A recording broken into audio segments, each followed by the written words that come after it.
Yo, yo, yo, what is going on, everybody? Welcome back to another episode of the Tactical Roundtable podcast. We're going to be talking about all things, or I guess you could say what we want to see in the next installment of the Ghost Recon franchise, if there is going to be one. So this is actually one that was requested more by the community. This isn't a tactical roundtable we were actually really going to do, and there was a number of community members that really wanted to see us do this. So that is why we are here tonight doing this for you guys. I am joined by the one and only G Money Mozart. Welcome, sir. What's going on, everybody? How's everybody doing out there? I'm doing good. I'm ready. I'm actually ready for another tactical roundtable. Did you know that it's been almost 11 months? Since the last tactical roundtable. Jeez, oh my God. Well, it was April 9th of 2022. Well, let's look at almost this. A year. Yes, because 11 months ago is when they stopped development. That's Breakpoint. Yeah, pretty much. It was right around there when they announced that they were ceasing all development on Breakpoint. So yeah, there you go. There hasn't been much to talk about, and you could only beat a horse so much. Yeah, you know? Yeah, we've kind of talked about that multiple times. Basically, that we can only tell everybody how much, what we want to see in the next game, what needs to be changed, what's good, bad, blah, blah, blah. We can only say that so many times before we feel like it gets repetitive. So that's why we were kind of hesitating on doing this tactical roundtable. But there was a number of people that were like, yo, you guys got to do it. We want to hear what you guys want to hear about it. Plus, with the leaks that came out a couple of months ago from Tom Henderson, we didn't really address those. And we will be kind of briefly talking about that tonight. But I do want to clarify before we go any further in the stream. This entire Tactical Roundtable podcast is going to be speculating on a future Ghost Recon game that we don't even know if is going to happen. Okay? So for those of you guys that are like, yo, you guys got the inside scoop, what's coming? We have no idea. We have absolutely no idea. The only thing that anybody knows other than Ubisoft is Tom Henderson saying that there's a possibility of a 2025 release. And we'll go into more details with that in a little bit, but that's all we know. That's all the rumors or whatever. So we're going to be speculating. We're going to be talking about what we want to see change moving forward to the next installment of the franchise and stuff like that. Before we go any further, Stabby McStabs with the $5 dono. You didn't say anything, man. You just dropped a $5 dono before we were even live, I think. I mean, that's love right there. That is love. That is love. Appreciate it. So we got Morad coming in here. We got Stabby McStabs. We got Iron Range, the Buck, Jake and Wes. We got a number of returning members that are here almost every single week or every single time we do a Tactical Roundtable podcast. So let's see. I guess where we could start would be basically addressing the leak that came out from Tom Henderson. Maybe not everybody in here has heard about the leak. Starting there, and then we can kind of go down through some topics. And also, if you guys have any questions that you guys want to directly ask us, make sure to hit it in the chat, and we'll try to get to it and answer as many questions tonight as well. We will save a little segment at the very end for a dedicated Q&A from you guys asking specific questions about Ghost Recon and stuff like that. So, for those of you guys that did not know, Tom Henderson, he is one of the most reputable sources in the gaming community when it comes to basically predicting or getting inside sources, getting inside information, being able to leak games before they're even officially announced. Replied to somebody that tweeted at him about a completely different game and briefly asked about a Ghost Recon game. And he went on to say that the only thing that he heard is there is something being worked on, and it is slated for a roughly 2025 release. Whether or not that's fiscal year 2025 or calendar year 2025, that's a huge difference when it comes to Ubisoft. Because if it was fiscal year, it could be as early as super early 2024, which now is only about a year away. I'm curious to kind of hear everybody's thoughts on that, and especially yours, G, because he is very reputable when it comes to this kind of thing. And anytime he speaks, the world takes notice. So that is true. So yeah. According to him, we got a Ghost Recon coming in 2025. Well, let's clear up. I forget, and for people in the audience, so fiscal year 2025 for Ubisoft starts when and ends when? I believe. Do you remember? Yeah, I believe it's March of 2024 to or April. Is it the following? Yeah, it's like very early 2024 to like very early 2025. It's kind of weird. Yeah, so it runs. I believe it runs like that March to the next March, right? So fiscal year 2025 is really the majority of it is 2024. Right. So according to a quick search, Ubisoft's fiscal year begins April and runs to March. So if it's which that would be fiscal year 2025 is April 2024 to March 2025. Yeah. So at any point in time, depending on what Tom Henderson was speculating about, this could come anywhere from March or April, I guess April of 2024 to not looking at the fiscal year to December of 2025. So you're looking at almost 2 years that we might get a Ghost Recon game, a new Ghost Recon game, and we're only in March of 2023. Correct. So we still have so much time to go before we might hear anything or not hear anything. Because for me, the big thing that I was talking about was Ubisoft really focusing on the brand name IPs that they have. I wouldn't say acquired, but the jobs that they got. They now have the Avatar game coming out with, I think, Massive creating that. I think Massive is also creating the Star Wars game. I mean, how could you not want to focus all your time and attention on those games, which might blow up? And now you have your Assassin's Creeds, you have your Avatars, you have Star Wars, which they could definitely milk like a John Madden game. Yeah, they could. I'm who knows how much money they'll make on that, especially if it's good. So, we all love the Clancy universe. We all want to see more Splinter Cells, more Ghost Recons, more good Rainbow games. But, who knows? So right now, all we're going to do is pray and hope for the best and talk about what we'd like to see in the next Ghost Recon game if we happen to get that. Yeah. And I think that was another thing with that leak from Tom Henderson that people, when they talked about, I believe it was in like their business call or their marketing call or whatever, that them shifting their focus and really stacking the Assassin's Creed franchise. And like you said, with the fact that you have Avatar, you have Star Wars, like Star Wars is still huge. They have all the different Disney shows that are coming out. There's rumors of like another trilogy coming out. Like Star Wars is still huge. It has been for like the last 40 years. Them getting to work on a full-fledged Star Wars game, like they're going to put a lot of effort into that. They're going to put a lot of resources into that and hope that they can knock it out of the park, because that would be just a money printing machine if they could get that right. So, and as fans of the Tom Clancy brand or the Tom Clancy IPs, we've talked about this multiple times. It's kind of like an older generation. Yeah. Tom Clancy games were big in like the early 2000s, and they've sort of kind of faded in more recent years. And, now we're basically, what this leak was all about brought so much more, I guess, enthusiasm back, because after Breakpoint, with the way things were going with Frontline getting canceled and a bunch of other games behind the scenes getting canceled at Ubisoft, you kind of had this little thing in the back of your head what's like, are they going to do it? Are they going to can, Ghost Recon and shelve it like they did the Splinter Cell franchise for, 10 years? Are we ever going to see it again? Yeah, so I think that breathed a lot of life back in when people saw Tom Henderson talk about it. So we'll see. Yep. Agreed. Time will tell. We probably still have years to wait before we hear anything, if that kind of falls in line with what he was saying. So, well, I'll tell you a plus before we really get rocking and rolling on these in-game mechanics and things like that. Ubisoft stopped, I think, supporting now Rainbow Six. What is it called? The Alien Rainbow Six. I forget what it's even called. I think it is. Extraction. Yeah. Rainbow Six Extraction. So that game has come and gone quick.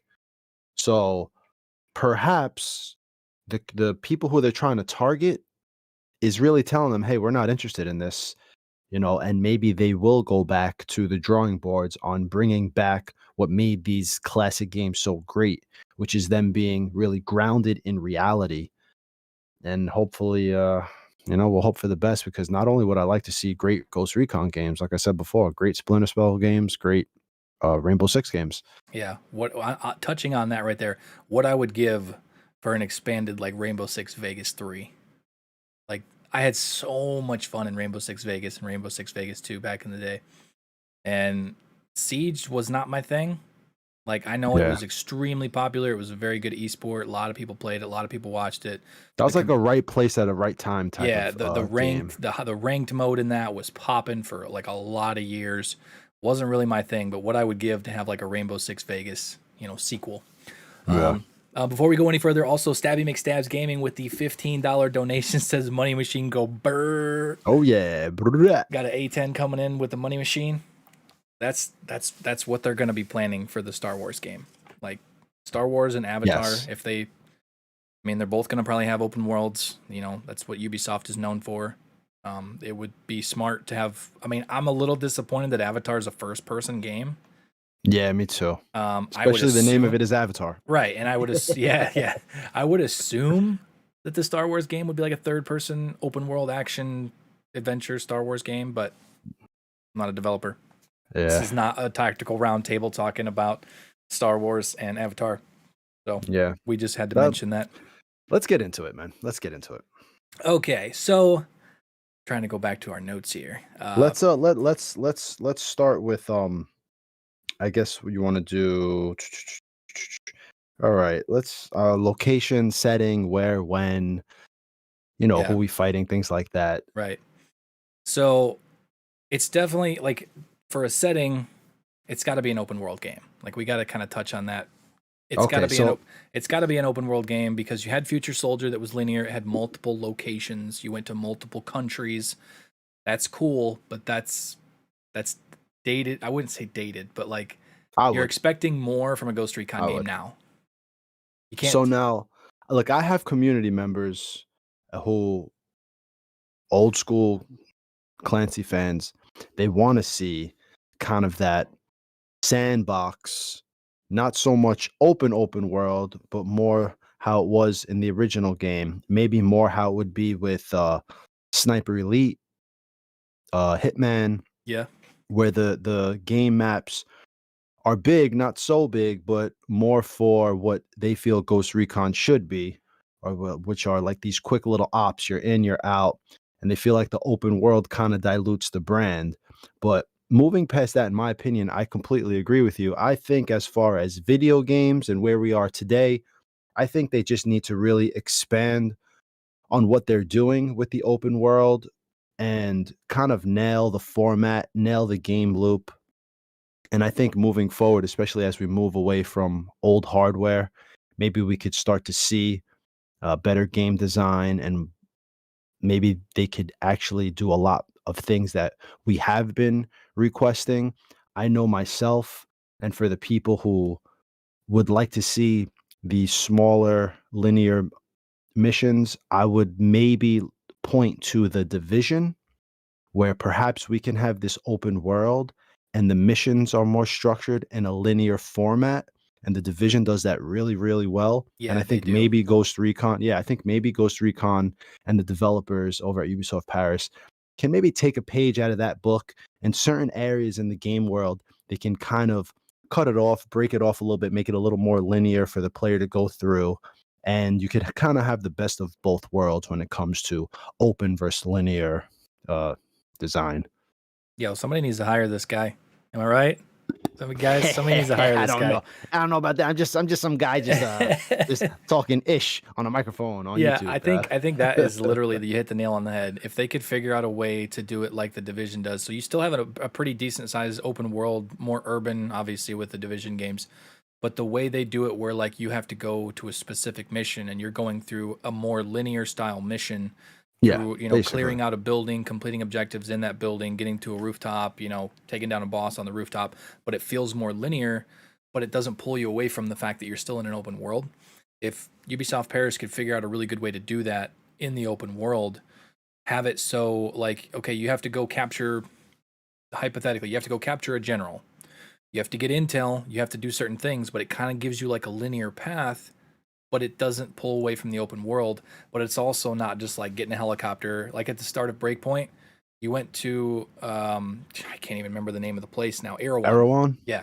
You go to Erewhon, you talk to some people, and then you fly all the way across the map to the south or the north or whatever. Yeah. Do a mission, you know, you find somebody there, you go back to Erewhon. The very next mission, you literally have to go to the southern tip of the island. Like that, no.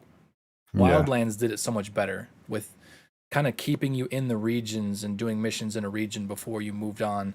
But if they could figure out a way to incorporate a linear style story missions in an open world, I think you would be able to appease both sides of the community, the people that want to stay in the open world, the people that want more linear missions. I think if they do it right, they could kind of do both.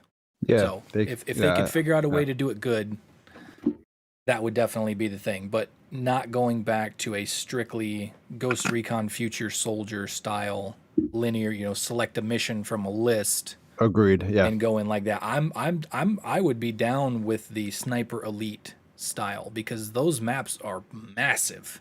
Yeah.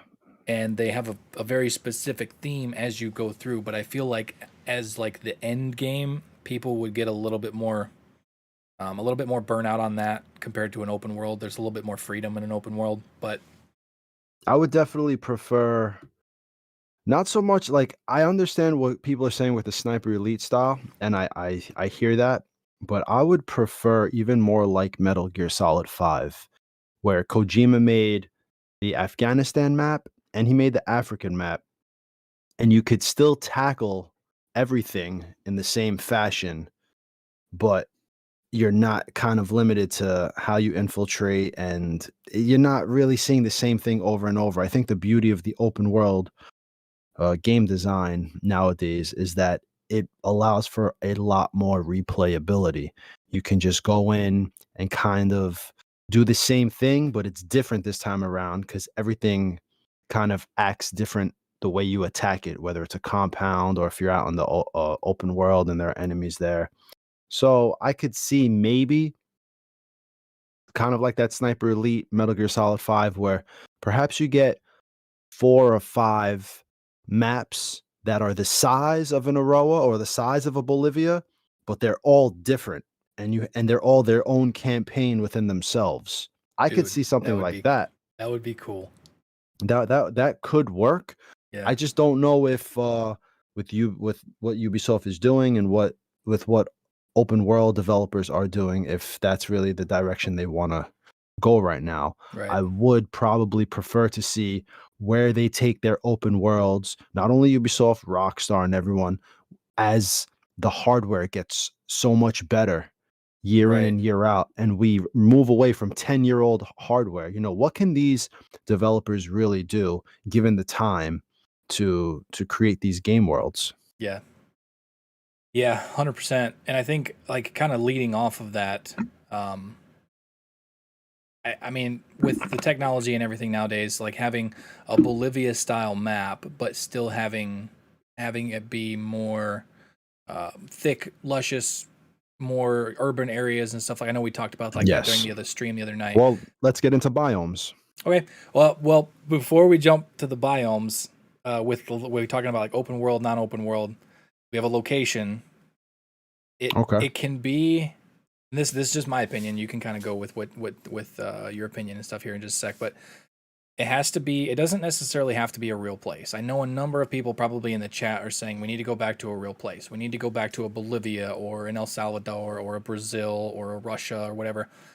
In today's like political climate, like that's gonna be hard. Even especially for Ubisoft as the developers, especially after the Ghost Recon Wildlands Bolivian government like went absolute apeshit. You know.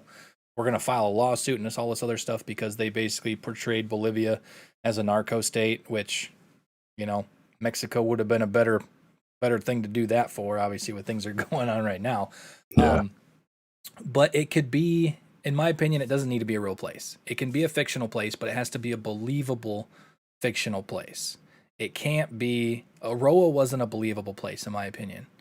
It was the backstory of it being with, under martial law and just the robots and the way everything went. It has to be a believable place.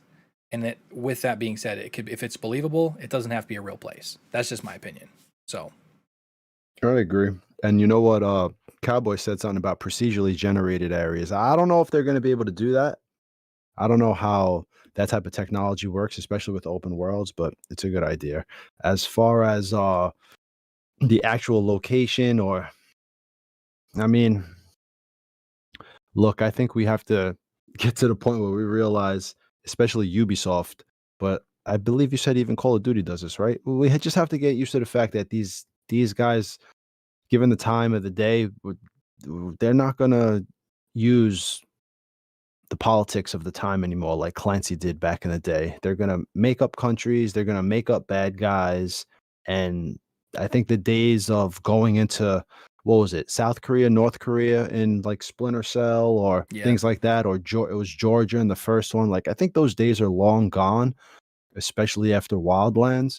I think they'd rather just create fun maps that they could make from the ground up, which is why I was kind of disappointed with Aroa. I feel like if you had the creative uh capital to do whatever you wanted, you had the opportunity to just make an island that doesn't exist. And so, they can make the snow in the middle or whatever. I feel like it you should have have been a lot more diverse, right? yeah, you have creative And freedom if you basically make a yeah, place.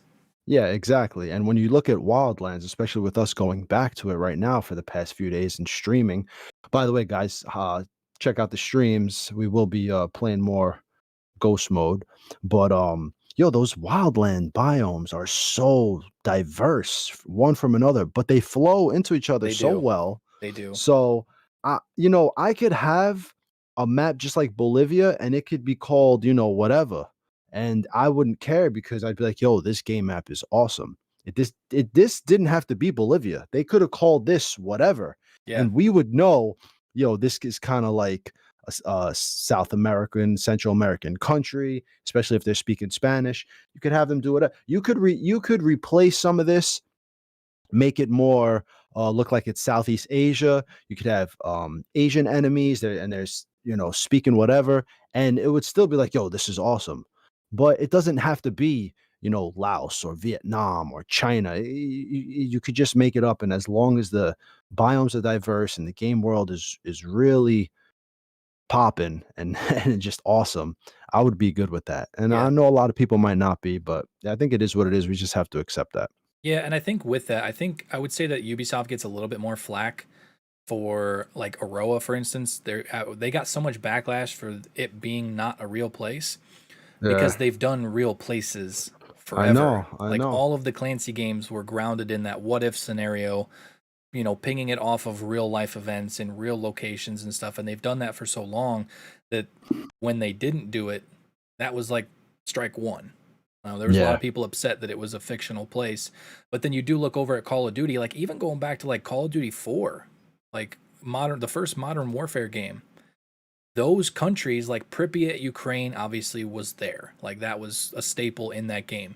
But like moving forward through a lot of those games, other than the ones that were trying to be historically accurate with like the World War II stuff, yeah, most locations were called something else. You could tell, be like, oh, this looks like so and so country, but they didn't call it that because, you know, don't get me wrong with Activision, but they don't license anything. They don't even mm, call the guns the real names anymore because they don't yeah, want to pay for exactly. licensing. They don't want And to. those are the little things gamers have to get used to, right? Like we're Right. used to knowing that the Kalashnikov is called the whatever, something with a K, and they just make up a name, but it's the AK, but they're not going to put it there. It's almost the same thing now with the game worlds. And I see someone in chat who said it. They Jake and Wes. He disagrees. He wants it being based on a real place. Yo, I agree. I think we all agree, but I think we all have to get to the point where we're gonna have to accept that it's not going to be. And yo, if they do put it on a real place, yo, I would be shocked. Props Like, to them if they yo, do. Like, right? It's like, yo, Ubisoft is they're going back to the nitty gritty. That would be amazing. So I mean, we'll see. But I think at the end of the day, the most important thing is that the map, the game world, the biomes, they really hit home, and they make you feel like, yo, this is like what A Squad said. This is legit. This feels authentic. yeah. I think that's what matters most. Yep. Yeah, like you said, if they could have made the map in Wildlands and they could have just called it whatever. Let's Yeah. hypothetically Chaka, they call it Aroa. It yeah. doesn't matter. It Chaka still Chiki Stan. yeah, it still feels really diverse, the biomes, everything about that. So if they did that again, make it so that it's diverse, make it so that it's beautiful. Don't have a desaturation filter over the top of the game, like they, in my opinion, like they do at Breakpoint. Yeah. Like that's like one of the first things as soon as you boot up Wildlands, how vibrant the colors and everything are. Yeah, And like, perfect yeah, you word. get a war scenario, you kind of want it to be like, oh, you know, bleak and stuff, but like, it doesn't have to be that way. Just because it's a Yeah. war game or, you know, tactical shooter, it doesn't have to have that kind of a color scheme. So we'll see. We'll see what they do. If you know, if they do anything, if they go down the route with the way the political landscape is nowadays, if they decide to put it in a real place, great, good for them. I'll be excited. I won't, you know, hold it against them if they don't. As Yeah. long as the map's good, the biomes are good, the gameplay's good, you know, that's kind of my make or break. Yep. So we'll see, especially because everybody gets offended with everything nowadays, especially political countries and stuff. So, oh no, they're depicting my game, you know, my country in a bad light, you know, Cowboy. like, What do we call him, Cowboy? so, and I think with that, we can kind of, I don't know if you kind of want to piggyback off of that too, you know, the biomes. Yeah, what? Just basically like, so the way that they blended the biomes with Wildlands, I think he kind of took it for granted the first time around. And then like we've been playing it the last few days and you go, you know, it felt like in Breakpoint, like when you went from biome to biome, it was like 100 meters and it transitioned from like polar opposites. With this, the way it blends from like the Jimenez region with the jungles, and as you're going south, like Flora de Oro, it's like half the region of blending between the two different biomes. And with the Yeah. different biomes, with you know the northeast, you have all the jungles. The northwest, you have the salt flats, and then you have the south. Was it southwest? Is the Inca Camina, or yeah, Inca Camino, where it's all snow, and then you have like the arid wilderness down in the southeast corner, and then everything blends between. You have the massive lake in the middle that's, you know, kind of jungle but not very Yeah. thick. You It know, just worked well, man. it It did. worked well.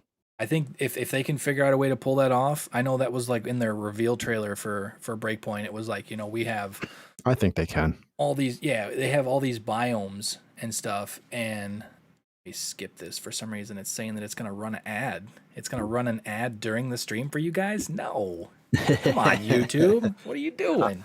I'll tell you what, man. For all the grief that I've given Ubisoft over the past few years, with Breakpoint and trying to be as constructive as possible with the criticism I give, have no I have a lot of faith in their actual artists and designers. I think they make really good looking games. I know there were issues in the past, downgrades and things like that. But at the end of the day, they have a lot of talented people. And when you give talented people more than maybe 2.5 years, well, whatever the flip was from Wildlands to Breakpoint, when you give them enough time to actually sit there and create a game, I think they can really put out a really amazing game.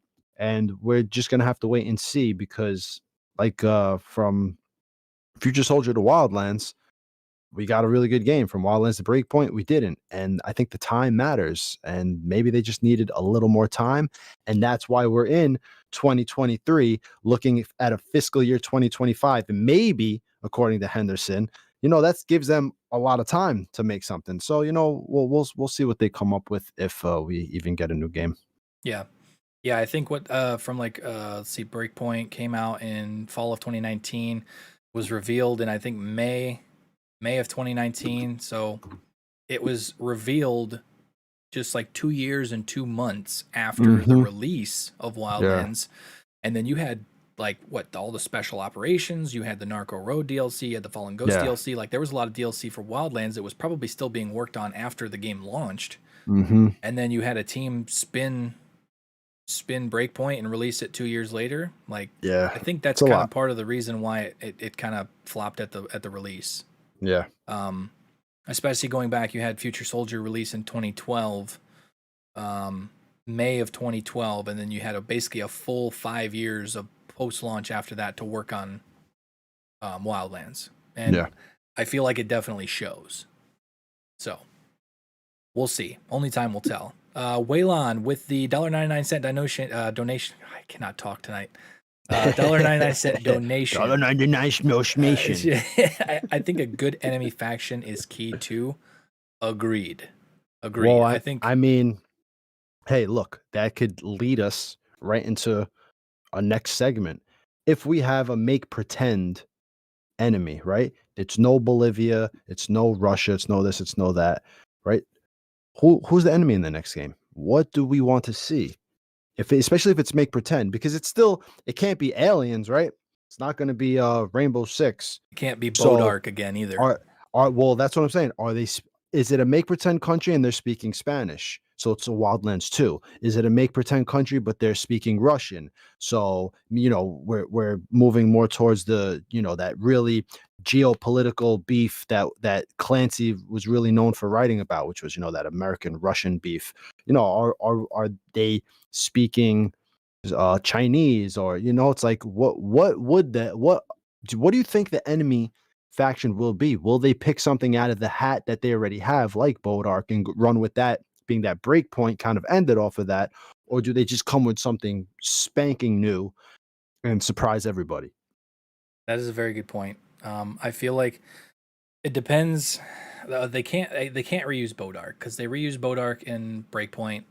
It hit a lot of people with this nostalgia. A lot of people liked it. It was kind of a pullback from. They were a little bit in Wildlands with the Ravens Rock and stuff like that, but it was big with Future Soldier. Bodark was kind of like the main enemy as you got later into the game. Spoiler alert.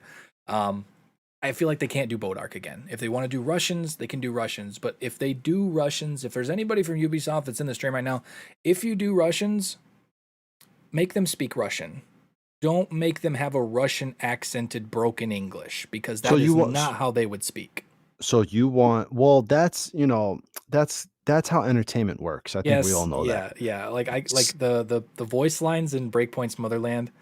Like, I get it. So you want Russian, you want them to speak their native language and you're just reading subtitles the whole time, because a lot of people might not want that. Yeah, that's true. That's true. I didn't kind of think that one through. I felt like an immersive, it would be more immersive. Like, there's a lot of stuff with the Santa Blanca cartel. There's a lot of stuff that when they talk, I don't understand a word that they're saying. It's true, and you know what? Here's an in-game mechanic that Ubisoft can work on that I've thought about before, but I've never actually discussed, because I've tried to do it when playing Breakpoint. How about allow the player to, whatever language they're playing in, they could put that, and they can change whatever language the enemy is playing in. So let's say someone like you wanted to go through Breakpoint, and you're like, yo, I want to hear these guys in Russian. Well, they have a Russian language for Russian speakers, right, who are playing the game. So the game doesn't allow you to differentiate between the whole game. You should be able to play Nomad in English and have the enemy in Russian. You should be able to play Nomad in Russian and have the enemy in English. And anybody can role play whatever they want. Let's say I'm living in Russia and I play in Russian. I'm like, yo, I want to make pretend these guys are American. So I give them, the English version, and now they're all speaking in English and the subtitles are in Russian or whatever. Like, basically what you just wanted would solve that. They just have to allow you to change that. Dude, yeah, I had to put that in chat, dude. What you just said, that's mind blowing. That is mind blowing. That's really all it takes. It's really not, because you're right though, because they have like all the languages. They have to record all the different languages for depending on where they're going to sell the game. So it might not. It's all there. Yeah. Just if have there to was allow a way the player to do it. Yeah, if you could switch it up, so like, okay, I want my allies to be, English, American, whatever, and I want the enemy to be whoever, and then that would be cool. Yeah, exactly. That would be cool. And I've tried to do that with Breakpoint, but I was unable to. Dude, that's a cool idea. So there you go. That would work with that. But still, and I see some people in chat talking about, yo, it makes more work to try to make them like make pretend. But yo, you have to understand, we're looking at this from a perspective of what we've seen with Breakpoint. They moved away from doing real stuff. So if they are going to keep going down this route where it kind of represents a faction, but they're not using a real country, what do people want to see? Do we want to see Southeast Asia, and it's kind of like it represents Taiwan and China? Do we want to see a Wildlands 2 where it represents, cartels? Do we want to see Eastern Europe where it kind of represents the war going on right now, Russia, Ukraine? There's so many things that they could base it on without using the actual thing. So right, yeah.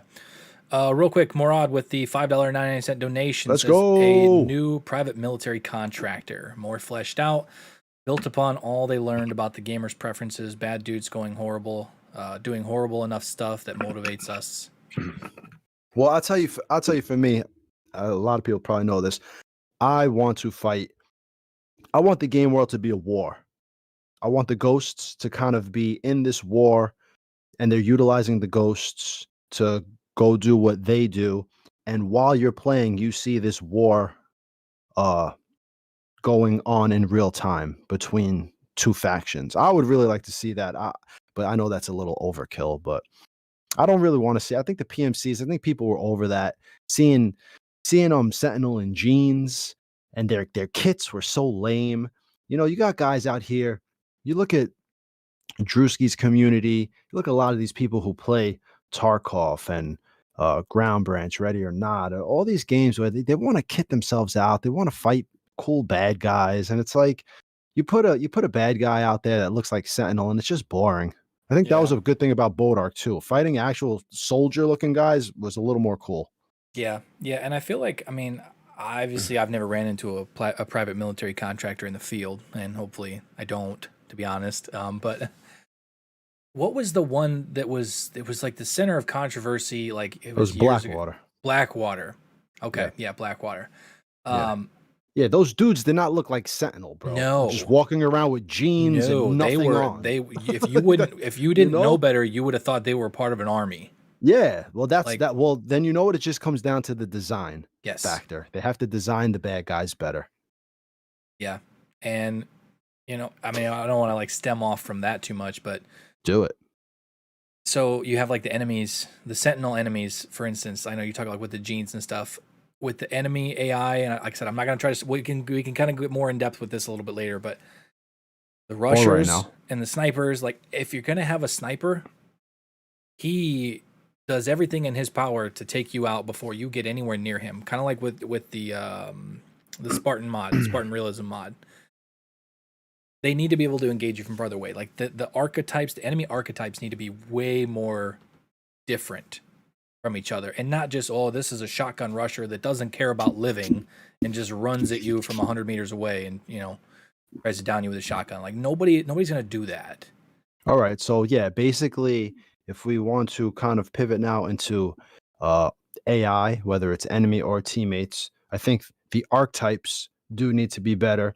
But this also comes down. I remember seeing a video, and it was game developers explaining that gamers really don't want the AI that they think they want, because then it gets too hard or something. It's too difficult. But that doesn't mean that the AI should be, like you said, they don't care about their lives. These shotgunners, they just charge you with no regard that they're going to die, knowing they're going to get their head shot off.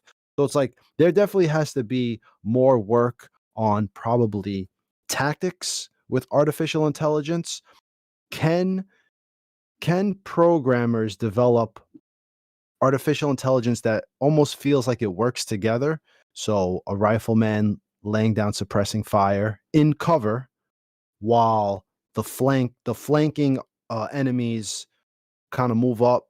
Maybe they lay down suppressing fire, grenades are thrown, snipers are shooting at you. Shotgunners these enemies aren't just running at you, but it actually feels like they're working as a tactical unit. I think a big mechanic for that has to do with suppressing fire. It has to feel like enemies are suppressing you and flanking you rather than just running back and forth, running towards you. So it's kind of like, it feels like you're fighting enemies, but really it's just, how long does it take until I kill this enemy? Because the AI is telling them to run from one tree to the next tree back and forth so the player can finally kill them. Or even the little things, I know we have all probably realized this.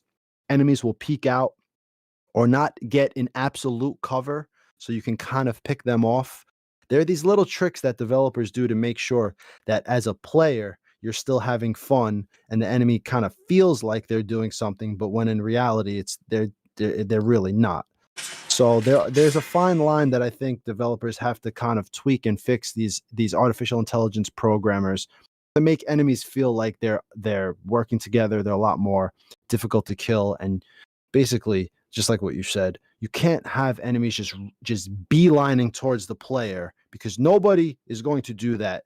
Nobody's going to just disregard their life like that. Yeah. Yeah, and I will real quick apologize for any of you guys that heard that crazy noise. I did not No, have my phone on silent. no, you're good. We didn't hear And anything. yeah, okay. Just heard me blabbering about nothing. Yeah, but I think, yeah, like talking about that with getting too difficult, like the way that they made it in Breakpoint with the immersive mode, the realism mode or whatever, you could really handcraft how you wanted to play. And if they expanded upon that a little bit more, I feel like if you want to have it be super easy and dumb down the AI mechanics a little bit so it feels a little bit more like Breakpoint. I don't know if that's, something that they could program. Yeah. Or make it so that you could, you want it to be like extremely difficult, like borderline, like not just what somebody said one time, like hurtier bullets, like bullets hurt more when you get shot, like not that, like better AI communication between them to kind of strategically try to take you out. If there was a way that they could possibly scale that. So if somebody wanted to play Ghost Recon like super chill, like, pop a gummy and just kick back and relax and, play, let them do it. And if there was a way they could make that scalable so that for us that want to go in and, have a sniper try to take us out from 500, 600, 700 meters before we even get anywhere near the base if we get spotted, or infantrymen that pop smokes and, all of a sudden they're not in front of you anymore. They're coming in from the sides, they're in the flank without you even knowing. And like in situations like that, not having the enemy yelling and screaming in Spanish while they're flanking. Yeah. Stuff like those that. Those are the little tricks that developers do that I think as players we don't realize, but it helps us navigate what's going on around us. They do it on purpose. It's like developed like that on purpose. And I guess I would think the majority of people need that, and it's just hardcore players don't want it. But this kind of leads perfectly into a taboo topic with difficulty settings and it not being just on easy. You take more bullets. I mean, less bullets. More bullets on hard. You take less bullets to die. Things like that. And that's Spartan Realism mod.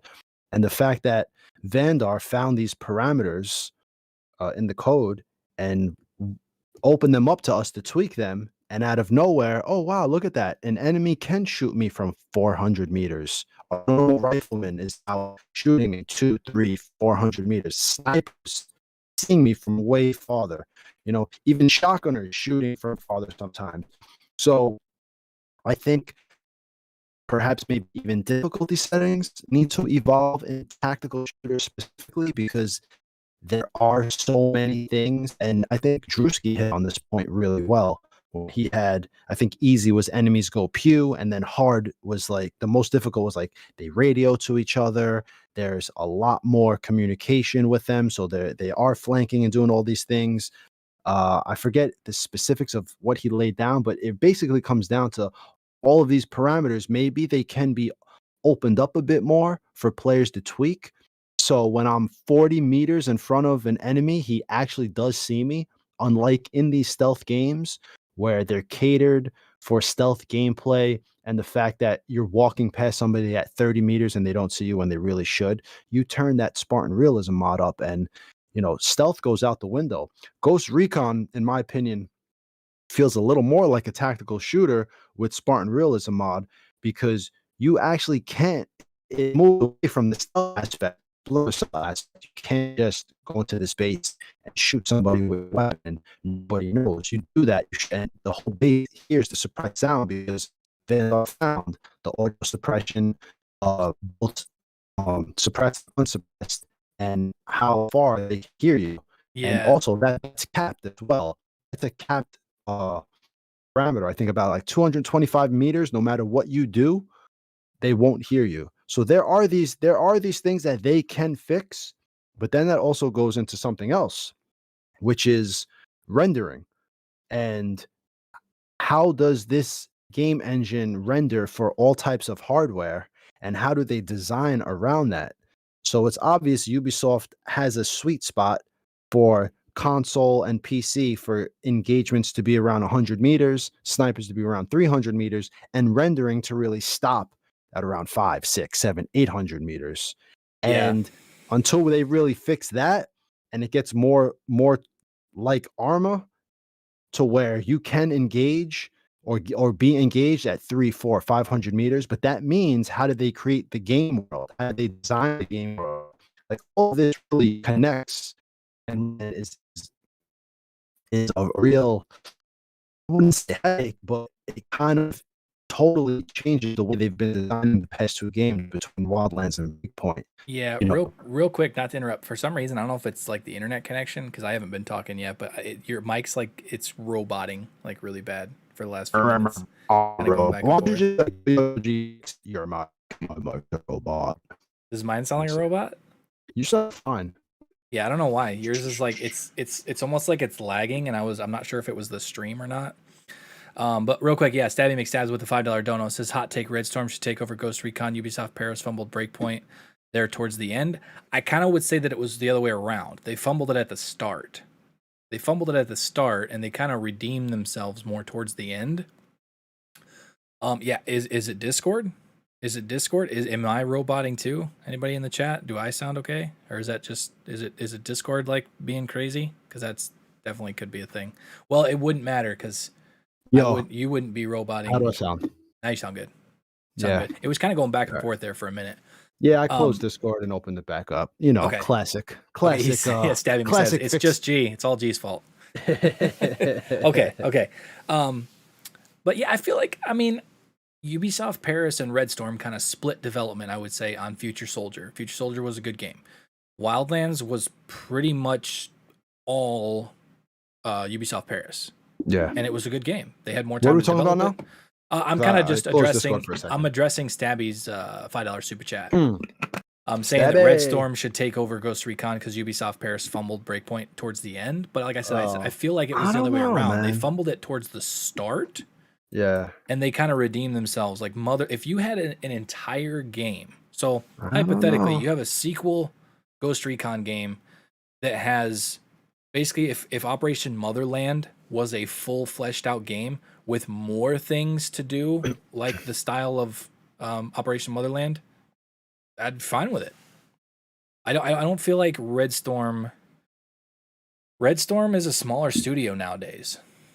They're spread pretty thin with different games. Red Storm isn't the Red Storm of the past. No. A lot of time has gone by, and I'm willing to give Ubisoft another shot at this. I don't think Breakpoint was their best, and I think it might be actually their worst even moving forward. I think no matter what they do moving forward, I think they're going to be all right if they're given the time as developers.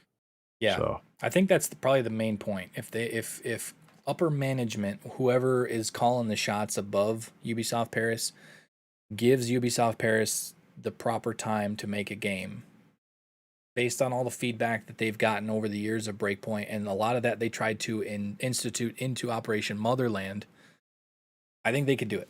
I'm going to give Ubisoft Paris another go around with whatever comes next. That is saying that if they are the developer, there's no guarantee that they are the developer.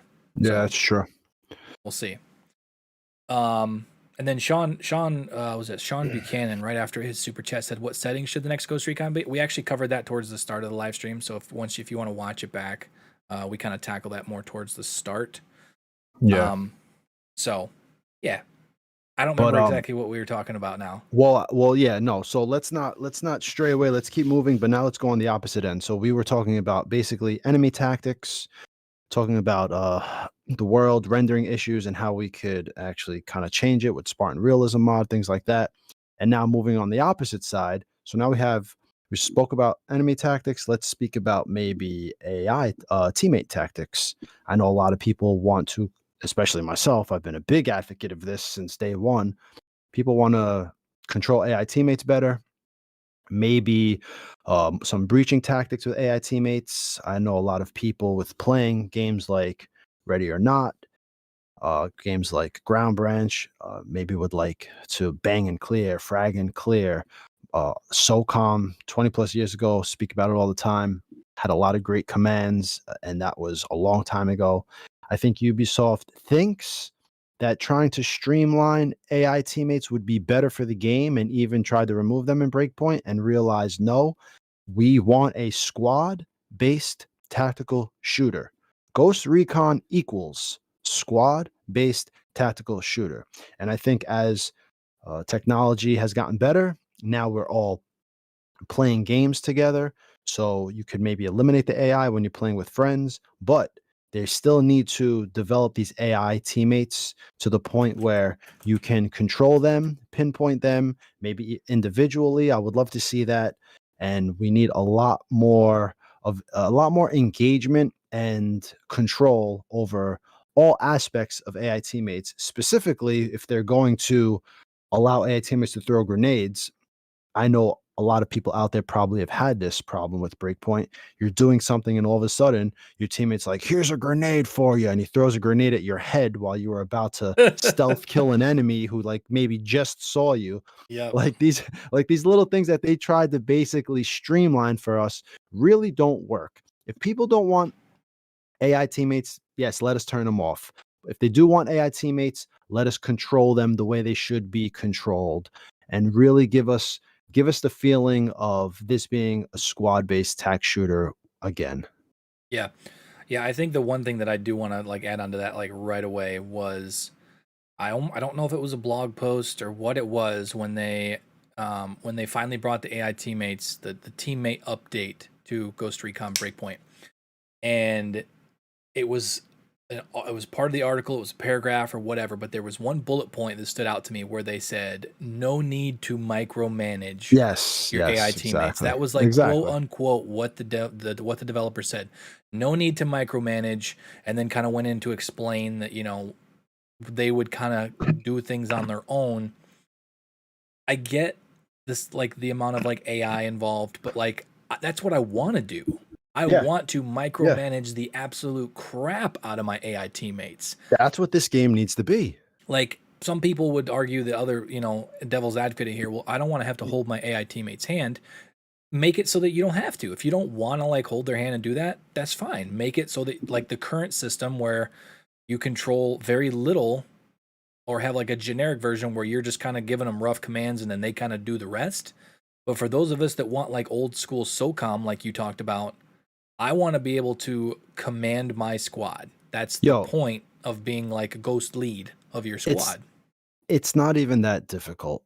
They really just need to get rid of open fire equals they run around and kill everything.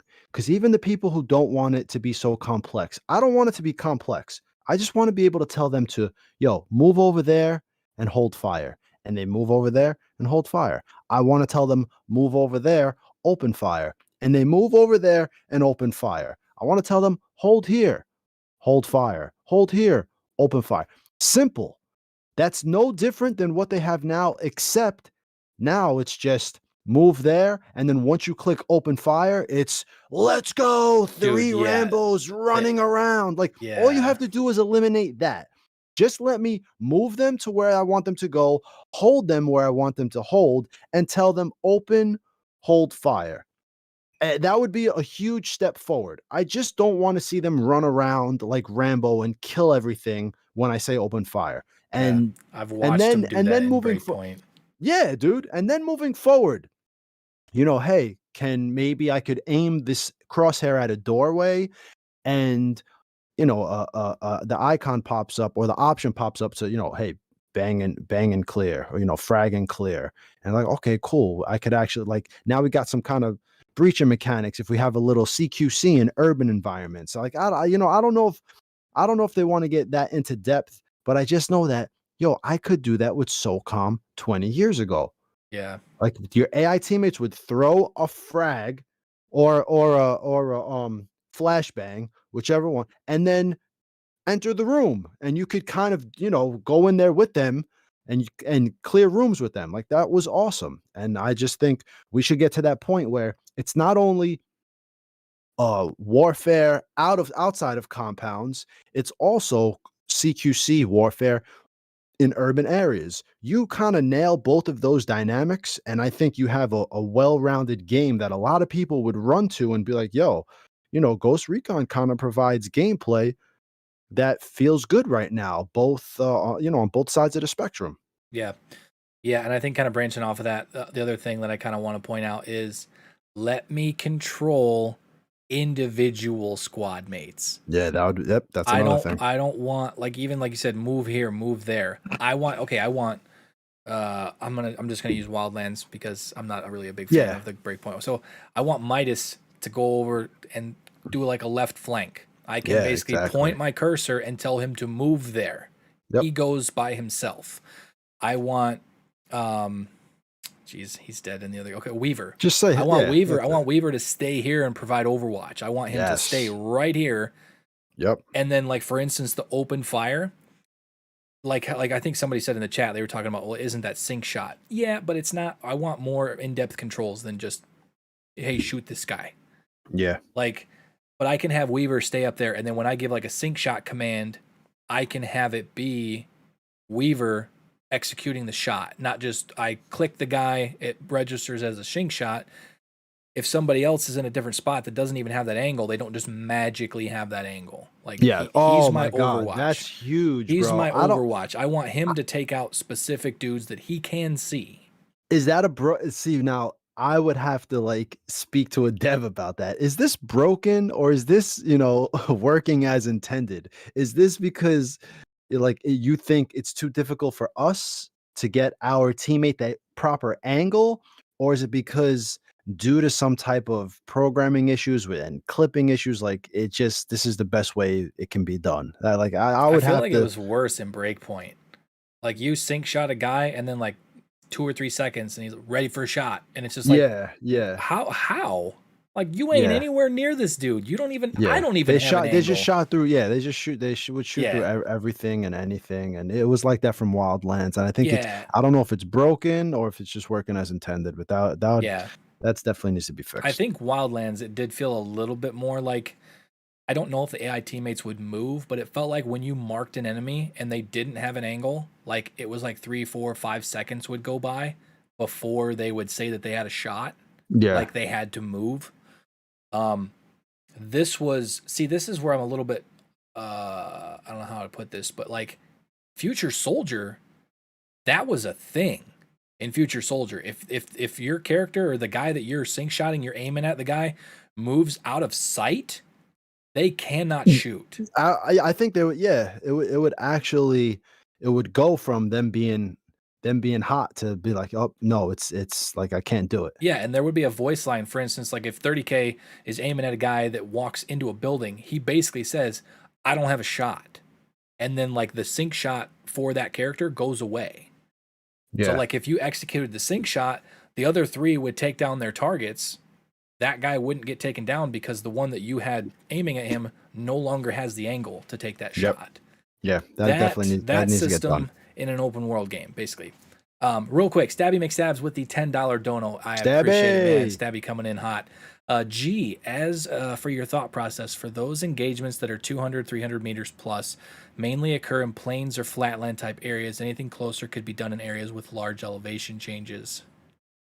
Yeah, I think gunfights can happen, anywhere, anytime, any type of see, like what Jay says, have you seen like mountain engagements in Afghanistan? I hear what you're saying, Stabby, but it could be any type of terrain, CQC, open engagements. I think we just really want to get to the point where Ghost Recon hopefully can really nail both sides of the spectrum when it comes to warfare and gun engagements. Yeah. So and I think with elevation, like he's saying, it's basically going to get to the point, and I know somebody put this in chat, and I actually typed it on my phone as a note for later. If they are using Anvil Next as an engine still, it's basically these long range engagements. It's basically to the point of where does their render distance stop for AI, for enemies. but I don't know if that's an engine issue or if it's them. They're trying to create a game that can run on lots of different types of hardware. So they're looking across the spectrum of hardware and saying what would fit best for what we're trying to design with this open world. And True. they've come to the conclusion also with, the type of players playing the game, they've come to the conclusion that this is where it is. It's that 50 meter to 300-meter engagement that keeps it interesting in their opinion. And then they designed the game world where it's thick, lots of trees, it's lush. You enter a compound, you leave a compound, and it's not really far. Well, I'm wrong. There are some areas in Breakpoint where there are some plains like flat plains where it's a few hundred meters where I put on Spartan realism and I get in like a 300-meter firefight with enemies. I mean, it all comes down to game design, man. I really don't. Yeah. These are things where I'm not sure. I'm not sure if it's. I don't think Anvil Next is like this terrible engine that can't do things. I think they're just designing it in a way where, look, we could cut off rendering here and it works across the spectrum of hardware, or you guys want the game to look this good and shoot guys at 800 meters. Well, you need a 490, you need a 6090 RTX card Yeah. and you need a i20 CPU. It's to the point where we have to understand, and it's consoles, man. Consoles are always going to hold back a little bit for games that are created for everything. Yeah. So we'll see what Yeah. they're able to do. I think honestly it would be really cool if there was a way to have like a Spartan realism mod in Wildlands. Because I like, for instance, like the salt flat. Oops, I bumped my microphone. Yes, exactly. The salt flats, or yes. the like where the train boneyard is or whatever, like those kind of areas, and even some of the areas in like Media Luna, like the deserts and some of the big bases, like the main operations base in Media Luna. Yeah. There are some really long sight lines. Yep. And being able to try to figure out a way to take out those enemies that have those, like for instance, a sniper. And imagine if they could see you. Right. Yeah. Like this, and that's the thing too, is even if they went to the point where like a sniper, like even in Wildlands and even in Breakpoint, like a sniper should have a range of like easily like 700-800 meters. Yeah. Like the fact that you're like in Wildlands, I noticed like we were taking down one of the Unidad bases. I think it was the other day when we were streaming. I was like 200 meters, less than 200 meters. It was probably like maybe 150 meters straight out in front of a sniper tower, standing in the open. Nothing. Yeah, Didn't even know I was there. That's what Spartan Realism mod completely changes the game. Yeah, so if it's like an infantryman that has a red dot sight or something like that, and it's on patrol, okay. A sniper is meant to be there for a very specific purpose, and he has a high-powered scope. If you are out in the open within like 600 meters, he should see you. If you're not being careful, if you're not being careful and waiting for him to look the other way, he should pick you up. Yeah. Every time. So that's still going to go back to, like you said, though, it's going to be game design and how they want to build the game from the ground up. Real quick before we keep going, 2 donations to get to. We have Waylon with the $1.99 says most battlefield engagements happen under 300 meters. Yeah, and that's the thing too is like it's how hardcore you want to go with this. We're Ghost. We're supposed to be stealthy and stuff, but no. Well. All right. Look, Waylon, I hear what you're saying, and even what Jay says below him. Designated marksman exists to shoot at around 6, but for what Waylon is saying, yo, dude, I've ran the tests. It's assault riflemen in Breakpoint do not shoot you past, I believe it's 136 meters. At 135 meters, you're in a firefight. You go back to 140 meters and they stop firing and they start running and flanking and moving tree to tree and try to pass that 136-meter threshold. Once you cross back into 135 meters, you're back in a firefight. So it's programmed in a way where they make these engagements very, very close for what they're trying to achieve with their game. And that's why Spartan Realism mod is, in my opinion, one of the most important topics that we could probably discuss moving forward with Ghost Recon, because it allows you to get into a gunfight at 300 meters in the game now. Now you can be walking through a roa, and before you know it, at 245 meters, a rifleman, a normal rifleman, is shooting at you. Not just a sniper, a rifleman, 260 meters. All of a sudden, oh shit, he sees me? Yes, he sees you and he's shooting at you.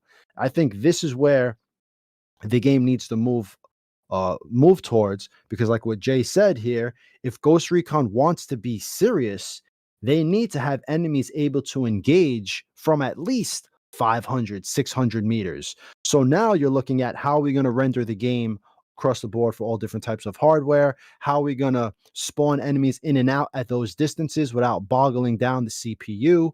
You know, there are a lot of technical issues that a lot of us probably don't understand as to why games are designed the way they're designed. And the only thing I can counter that with, if they were to say, well, this is why we do it. Well, hey, look, it works with Spartan Realism mod. It works. So all you have to do is maybe kind of tweak a little bit. Hey, you know that one tree over there that has, however X amount of pixels? I don't know, bring the pixel count down. Try to make the game run a little better so the combat can be that much more exciting. Because that's really the game loop right there, right? The combat. You go from A to B and you fight.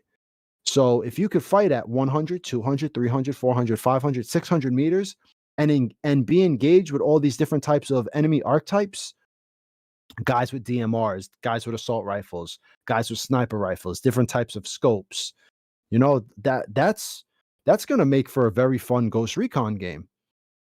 Yeah, and it's basically how the game's made now. It's like, with the stealth and with the way the gun sounds work with the suppressor, we could get into a whole nother topic about that. But for like compounds and stuff, like everything that we're talking about right now, if the mission is for you to go to a compound and clear the compound, everything that we're talking about right now doesn't matter. Because in the if you're going on a specific mission to go in and get inside of a compound, that compound is going to be probably less than 200 meters across or whatever anyway. So that's really not going to change anything with that. But like, for instance, what we're saying is, like, for instance, if there's a mission where let's say same thing, you're going to approach a compound, but this compound has like 4, 6, 8 sniper towers. Like, for instance, the main operations base of the Unidad in down south, I forgot the name of the region, but that has like 8 or 10 sniper towers, and a lot of them have 2 snipers in each tower watching opposite directions. And the fact that I can get up there to that tower within 200 meters, standing out in the open in the middle of the daytime, and I don't even aggro that sniper, that's more along the lines of what we're talking about. Yeah. It's like that's I'm not trying to like sound mean, but it's like that's just the way they designed it. Oh yeah, no, absolutely. And like, especially like in my personal opinion, especially the snipers, they need to really push that range out. So you're doing a recon. And here's the famous quote, from Operator Drewski from his video, actual recon in a Ghost Recon game. Yeah. You have a mission where you have to go extract a prisoner, take down a lieutenant, whatever, at this compound. First thing you do is you notice that the compound has 4 sniper towers. So your first, business is to take out those snipers before you get seen, or try to figure out a way to sneak around them, because they're going to be able to spot you from 500, 600, 700 meters out. But dude, that's how it is now, except they've just shortened. Right. They've shortened the range, Yeah. And the one thing Breakpoint did well with what you're saying, with if the mission is to go to a compound, is that Breakpoint actually put enemies outside of compounds.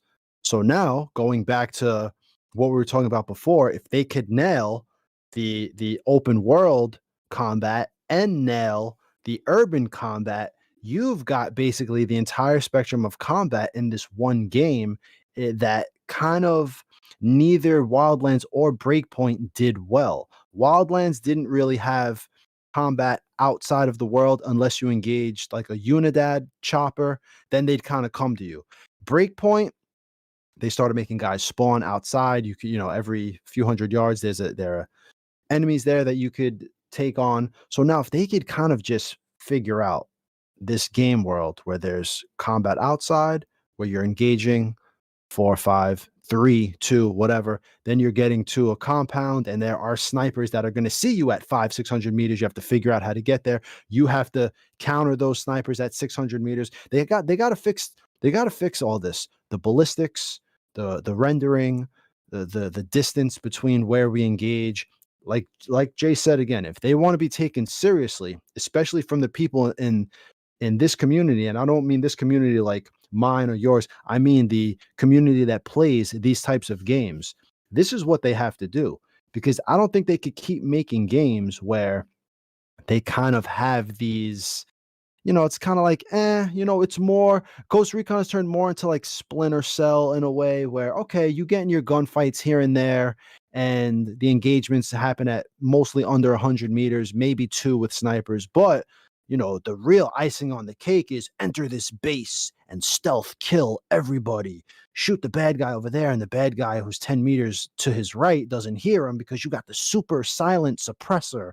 It's like, yo, the whole idea behind how they design the game kind of needs to be reevaluated and has to have a little more realistic undertone. Yeah. Yeah, and I think that's a big one too. Like, even a pistol suppressor, you're gonna hear it. Get rid of, dude, they're making Splinter Cell. They're going to remake Splinter Cell. That's it. Separate the franchises. Put Ghost Recon back to what it was supposed to be. All right? You don't have to make 50 animations for a stealth kill. If I happen to get into the compound and you still kind of want to keep the little video game stealth kills, I get it. They're cool. They're fun. Do it. But they need to be faster. Let's just say that real quick. Well, yeah, it doesn't need to be so Hollywood. Yeah. Any operator is not going to dance with an enemy for 5, 6, 7 seconds. Like that stealth, and if he's taking somebody down, it's going to be like maybe a second and a half most. That's the whole point of a takedown. Yeah, that was their huge selling point. I don't know if you remember when they did Breakpoint. I think Fury was like, "Whoa, shit!" She did a spin, and it's like, "Oh my god, it's so cool!" But it's like, it's like a trailer for a Hollywood movie. Yeah. So whatever. Yeah. Somebody said that in chat earlier, and I remember them saying that was like stealth animation or stealth takedowns or whatever. They need to be faster. Like, I get the whole point of with the mocap, and like even in Wildlands and Breakpoint, when you have the takedown, the walker takedown, where you grab the dude and you like reach around, stab him 3 times in the chest or whatever. Like, that's, any real operator ain't gonna do that. Yeah. Like, I get from the point of people are like, oh, casuals, not to put a stereotype name on it, like, oh, that was so cool, but it's like, stop talking about me. Like, that's why the echelon gloves. Stop talking about it. That's why, like, the echelon gloves. I love the echelon gloves because both of the takedown animations for the echelon gloves in Wildlands are extremely fast. Yeah, and they're a little bit more like immersive and cool than just like the reach around, snap the dude's neck or whatever, like without a knife. Yeah, but they're fast. They're fast, and I think there is some really cool ones in Breakpoint, but 9 times out of 10 you don't get to see them because they're very, very situational. Yeah, on the direction you come from. If the enemy's above you, the enemy's below you, if you're crouched, if you're prone, if the enemy's crouched, there's a whole lot of other parameters that all the work they put in with that mocap, 90% of those you don't even get to see. Yeah, it was sad because that's a lot of work for a lot of talented people that they didn't really get to see their work get showcased. Yeah. So let's so I have here because we have been playing Wildlands and we spoke about it yesterday. I was talking about the game loop and how Breakpoint's game loop seems to, I don't know, feel lackluster to a Wildlands game loop of side missions outside of the campaign. What would be something that you'd like to see that Wildlands did really well as far as rebel missions, resource missions, getting talent medals, whatever they're called, the talent point, medals. I feel like when I play Breakpoint and I go back to it, the game loop for me is mostly it's compounds, obviously, if you want to do missions, but then it's really just engaging with Spartan Realism mod, which, like I said, I think if Spartan Realism mod didn't exist, I don't even know if I'd play Breakpoint as much as I do now. The game loop is basically just engaging people out in the game world, whereas with Wildlands, like I said, It's the resource hunting. You know, the you have these convoys that are driving all around. You get those. You have the rebel missions. Then you have the Unidad mechanic, which was a huge mechanic that they left at a Breakpoint. Would you like to see these, and people in chat, would you like to see these types of things come back in a new game where there are more convoys that you could find? Breakpoint had them, but they were like very, very rare. Like And they you were kind of barely saw them. pointless. And they were pointless. I don't know about how it would work with rebel missions because we don't know what type of game it would be, but more along the lines of having a game loop where you're doing these little things and it kind of keeps things fresh. I know we've been playing Wildlands the past few days, and it just, you don't get tired of doing anything because you're kind of doing a little of this, a little of that, a little of this, a little of that, and the game loop keeps you engaged with doing it all in such a good fashion that it's like, yo, it becomes addicting, and then you remember why Wildlands felt so good and really a lot better than Breakpoint did as far as the game loop in that matter. Yeah, there was a lot more things to do. It felt like RPG games and stuff like that. It's like, all right, I'm gonna go, like, let's, for instance, Hogwarts Legacy. My wife's playing Hogwarts Legacy. She wants to stay on the main mission path, but oh, there's something to do over here. There's something to do over there. There's a unique thing to go do over here or whatever. That's Wildlands had that. Yes, and Breakpoint did it. Yeah, with the intel, you have to get the different intels to find the skill points and the rebel mission. Yeah, you had to find those things first and then go do the side missions. I would totally be okay with them literally taking the rebels system where you have to go find intel first to locate skill points, medals, that kind of thing. I'm totally fine with that system. I felt like that was a good system. But I do like what Jay said in chat, where collecting resources, food, gas was great, but he hated that it was required for skill points or unlocking skills for your character. Yeah. Having it be like, if you want rebel backup, that's what the resources are for. It's for the rebels. Yes. It's not for ranking up your own character's skills. They need gas to get to you. They need food to eat. If you don't keep getting these things, it depletes and you lose the rebels. That would be another mechanic that, like, to throw on top of the current rebel mechanic. Yeah, like, for instance, if you want to call in, and what if it, like, okay, you gathered resources like you do in Wildlands. So we go take down a fuel convoy, okay? So then we're out in the middle of nowhere, we want to call in a chopper. It spends a certain amount of that fuel resource that you have to call in the chopper. That's exactly what he was saying. Yeah, that's perfect. That is actually a way better system than what they tied it to. Yes. Because now if you think about it, right, and you're thinking about endgame, why tie the resource system to something that eventually you don't need? Yeah. Right. You're not going to need talent points once you get them all. Right. So now you have these resources. You're just playing the game now, right? You have all the talents, but oh shit, I'm running out of resources because I keep using my rebels. Oh, boom, you got to keep doing this in game. That's a perfect example of how you kind of connect the end game to the mechanics you make to keep the end game fresh and going, and so that you got to keep doing things. Yeah, that's actually something really good. I might actually write that down. Yep, good shit, Jay. Like, yeah, because like having the resources not be tied to your character, because I feel like they shouldn't be. There should be other things that are like tied to your character, getting skill points. Has to make sense. Yeah, but like having it sort of like the resources are in a way a currency for your backup, like the rebel system in Wildlands. Having it like you want to, like he said, you have to go and you have to collect munitions. So if you want a mortar strike and you didn't get enough munitions, you're SOL. You're not getting that mortar strike. So after you get done with that mission, oh man, if I might have to call in a mortar strike in this other mission, I need to go do a resource run and get munitions for the rebels so that if I get in a sticky situation, I can call in a mortar strike. But you have to get the resources to do that. That's such a good idea. Yeah. That would have worked perfect for Wildlands. We'll see what they go with for the next game. Yeah. So, and kind of going off of that with like the mechanics like that, the skill points, just kind of finding them random in the world. I'm not sure. I feel like there should be a way to progress your character. Like, he's supposed to be a military operator anyway, but like there needs to be some sort of progression in the game. Otherwise it's just like, all right, I start the game and my dude is just, he has everything. Like the Wildlands No, system, yeah, it has I to don't kind of mind be there. progression. Yeah, it has to be Yeah, there. but it can't. You see, this is where I think they go wrong with progression. I don't want to unlock night vision goggles with the talent point. Right. You should have You know what I'm those saying?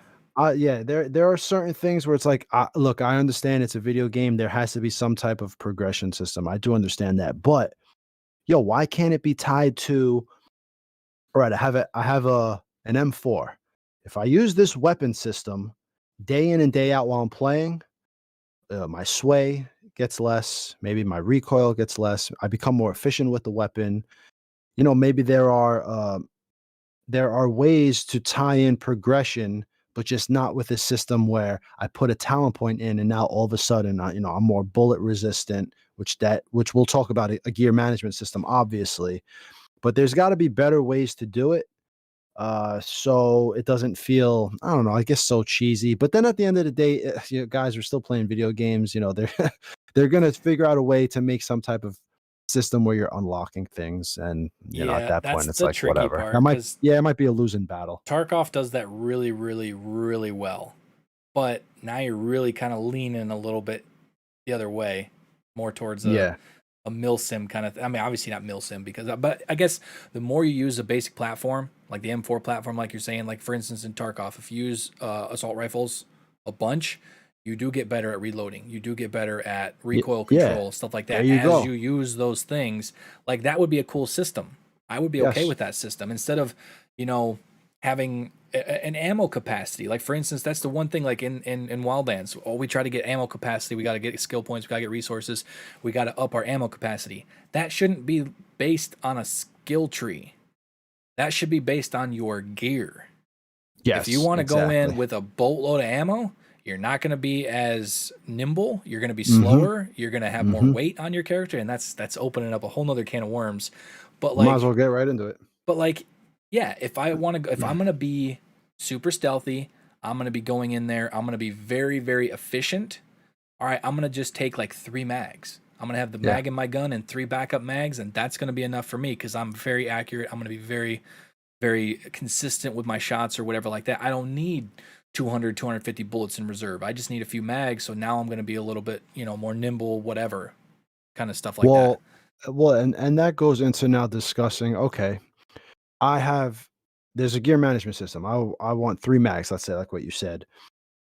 Maybe we get to the point now we're actually creating quote unquote classes outside of how they're doing it. It's like, yo, I have 3 mags. I need my AI teammate or the person I'm playing with to run an LMG and be a little slower. He's my support man. If things hit the fan, he's laying down suppressing fire. You know, there are ways to take that system, what you just said, and then now expand on it. So you're actually kitting out all your AI teammates or the 4 guys or 6 guys or however many guys you can play with in the future. You're all looking to kind of uh mold your kit in a way where you all work well together. Yeah. And that's something that's actually missing from the game. AI teammates, they never run out of ammo. Would you want to No. see that? Would you want to see, you know, enemies, AI teammates? If you have the control to say open fire, hold fire, yo, should they run out of bullets? Is that going too far? No, I don't think Or so. That's my opinion. enemies never run out of bullets, dude. They just I would love have bullets forever. okay, so hypothetically, we get into this we're playing Wildlands. We get into this crazy firefight with Unidad. I would love to like halfway through that fight, I hear my AI teammate say, "Boss, I'm dry." And Yeah. he is out. He is out of ammo. So now it's like in the back of your mind like, "Okay, we need to figure out a We way to got to get just out of get here. out of here. Yeah. We got to dip this engagement and we need to get out of here because one of my AI teammates, he's out of ammo. So Yeah. he's a sit and duck." Like Yep. I would be okay with that. I would be down for that. And if they did do something like that with an in-game system and people don't want that, they did a great job with Breakpoint, customizing it to whatever you want. If somebody wants to go into the settings and turn that off, fine. Yeah. Okay. But give us an option to have something like that. They did the whole thing with at the start of Breakpoint, you had the different like the RPG mechanics. You had the purple weapons and the yellow weapons and the blue weapons and stuff like that. But after a while, you got to the point where the immersive experience, you could turn that off. Yeah. Even like a gear management system. Like I know this seems like it'd be a lot of work, but it's like if you want a super dumb, I'm not trying to throw shots at anybody, but a super dumbed down basic version of Ghost Recon, you can. For those of us that want it more of a hardcore shooter with like possibly like a gear management system, AI teammates that they need, they run out of ammo, enemies can run out of ammo, and then they need to retreat or whatever, stuff like that, have that ability as well. They did great with Breakpoint customization when it came to the in-game mechanics. They want to be able to have those mechanics in a system where you can toggle them on and off. You would kind of appeal to everyone. Real quick before we go any further, Stabby McStabs with another donation. Thank you so much, sir. With the $10 dono says, as for progression, do you remember how Vegas 2 did it? CQB kills, assault kills, explosive. Yeah, because you had different progression based on of how you killed the enemy. Depending on what you were using and how you did it, there was different progression systems that were kind of built in. And I feel like you're a military operator, you're a ghost, like you're the top. Like the ghosts are like kind of the top of the food chain when it comes to like, you have your Navy SEALs and then you have the ghosts and stuff like that. You should have some sort of a progression system. Like they're supposed to be badass anyway, but a progression system that's not like, ooh, I got resources, I got a skill point, I'm gonna make my dude do like for the advanced suppressor, for instance. Yeah, I think that's like just the easiest way for a lot of developers to design systems. Like you wouldn't necessarily have to break it down into individual weapons. You could just break it down into the weapon class. You use ARs a lot, you'll get better with recoil control. You'll reload a little bit faster. Stuff like that by using ARs consistently. You use snipers consistently, you'll be able to reload, crack the bolt back and put it back a little bit quicker. There's a little bit less idle sway in the sniper rifle scope, stuff like that, things like that, as you use weapons more often, rather than have it just be like, oh, got a skill point, let's throw a skill point in this to make me better at this, or put a skill point in that, make me better at that. It's a military game in the end. Like it should be, you use stuff, you get better at using stuff, stuff like that. Yep. So yes, this is a lot of in-game systems that I guess currently aren't in Ghost Recon, but like Ghost Recon, the developers, you want to knock something out of the park and have a lot of people. So especially if you got praise, I'm not saying you have to, but if you got praise from like the Arma community or the squad community that are like, yeah, it's not super hardcore, but damn, it's got some pretty cool mechanics in there. Like, yeah, that would really kind of shift the I don't even know what the talk behind the scenes of Ghost Recon. It wouldn't be like, oh, that's just an arcade thing, whatever. Like Drewski plays it from time to time. Some other big YouTubers that play that stuff, play it from time to time. But I feel like if they did some of these systems that kind of move the needle a little bit more realism, not full Arma, like we're not talking about going full Arma, but move the needle a little bit more that direction. I think it would, and basically make it so that you can toggle them on and off. So you can move that needle back to, you want to play a basic Wildlands easy and just have fun with your friends and not have all those mechanics? Sure, turn them off. Yeah. But have the option for us that want that kind of experience to be able to have them.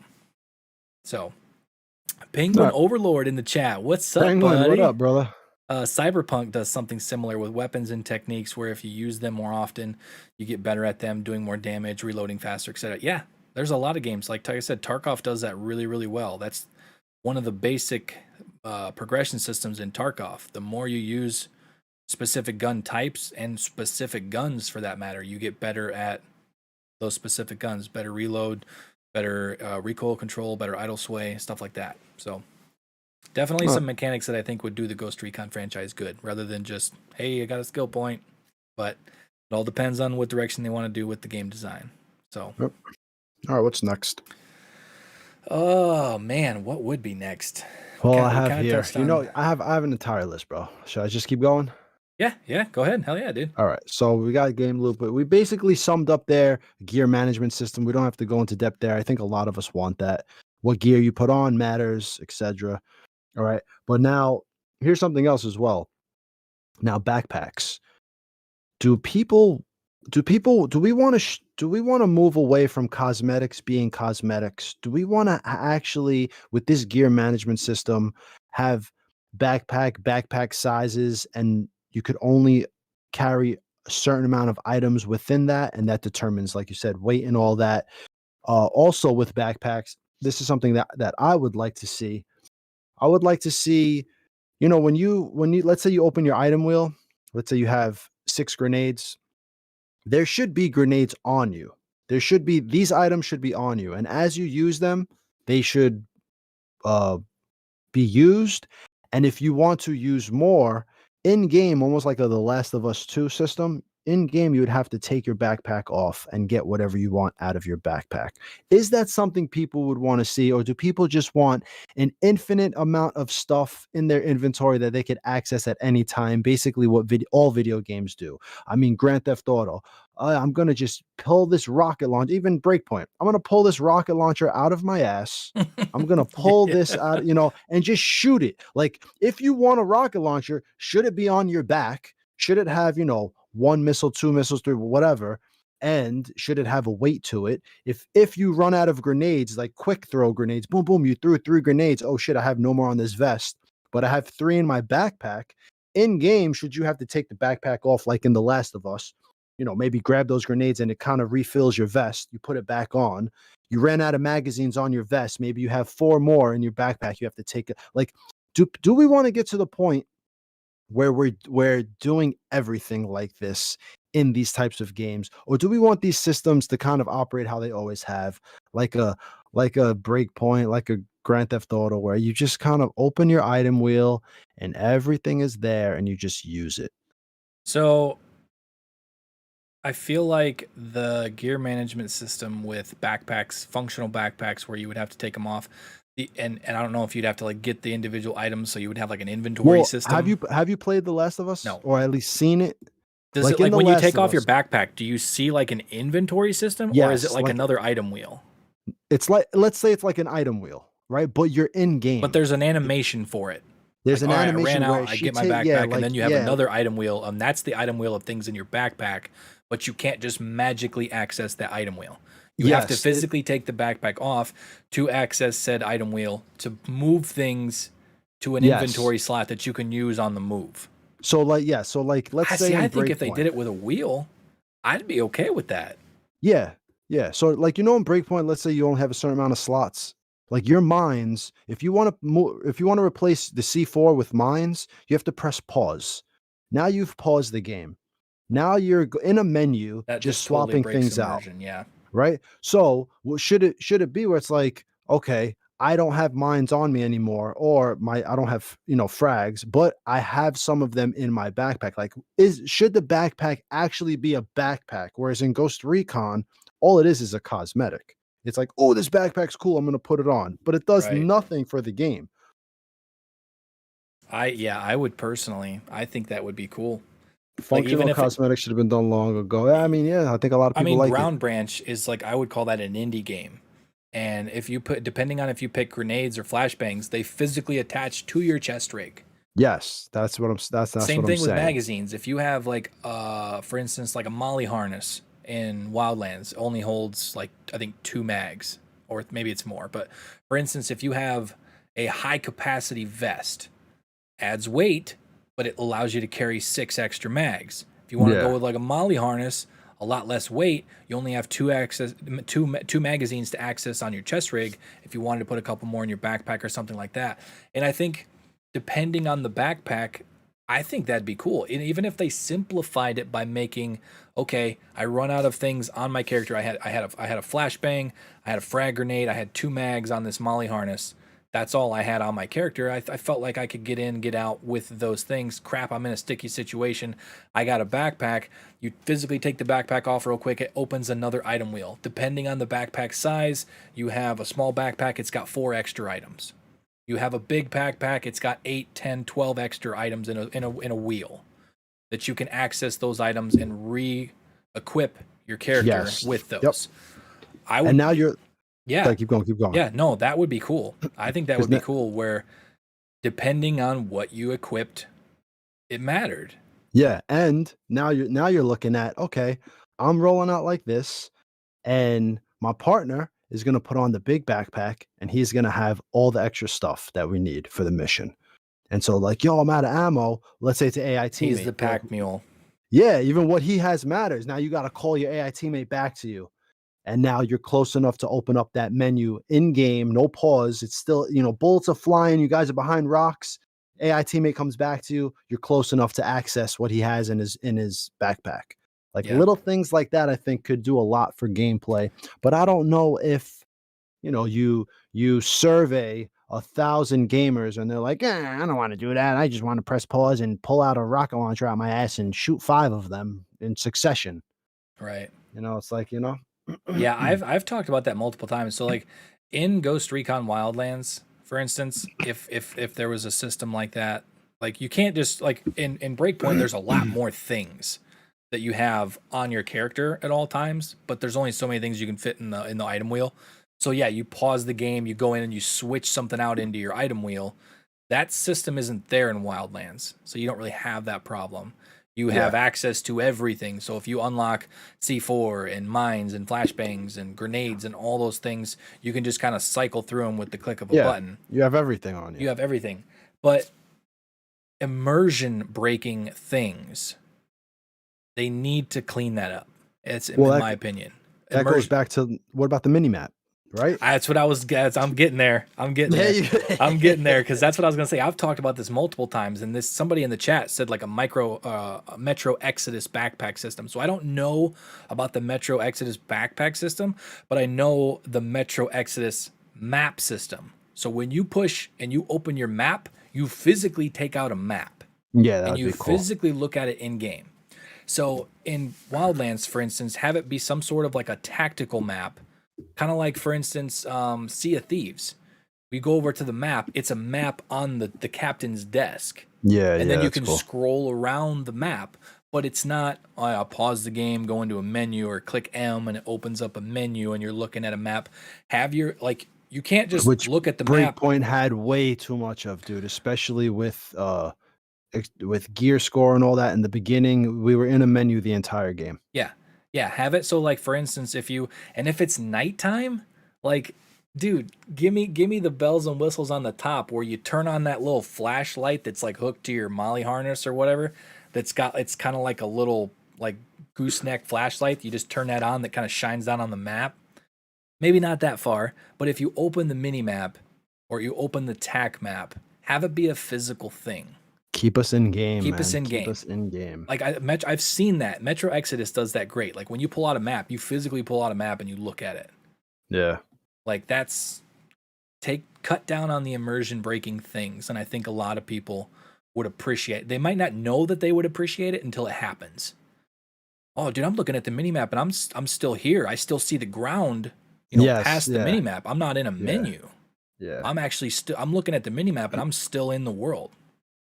So, George, yes, we discussed basically a gear management system. We want the gear you put on to matter. It should matter. It should affect your weight, your speed, your stealth, all these things.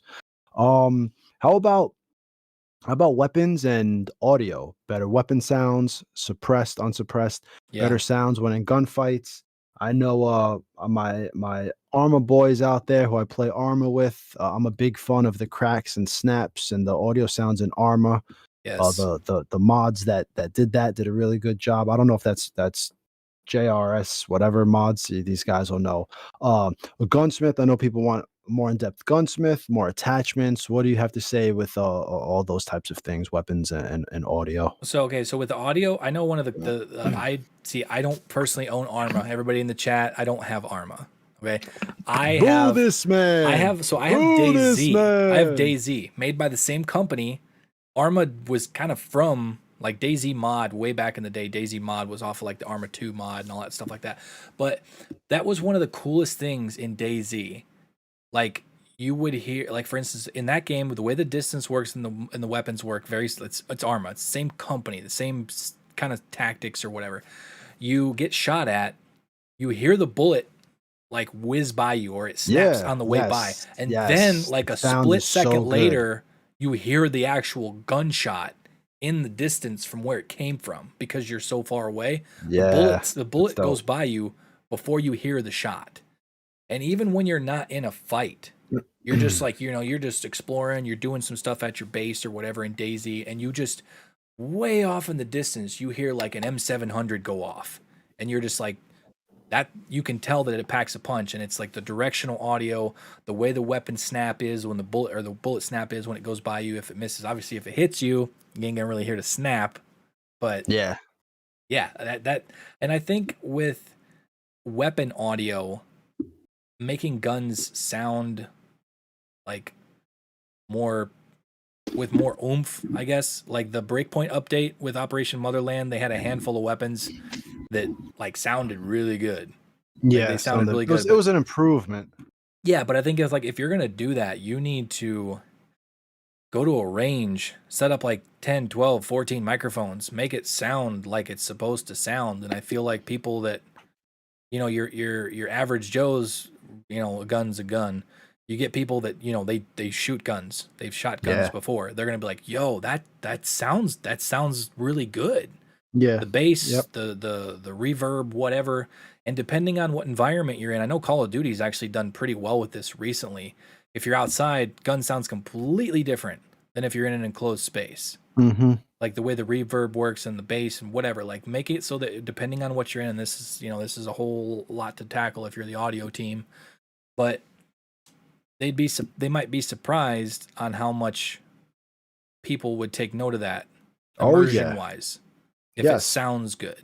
Because the audio in these Ghost Recon games, they're not that great. They're very I don't want to say generic, but they're not in depth like a lot of these other games are doing right now. And I think when it comes down to immersion, look, this is a military shooter, right? It's a shooter.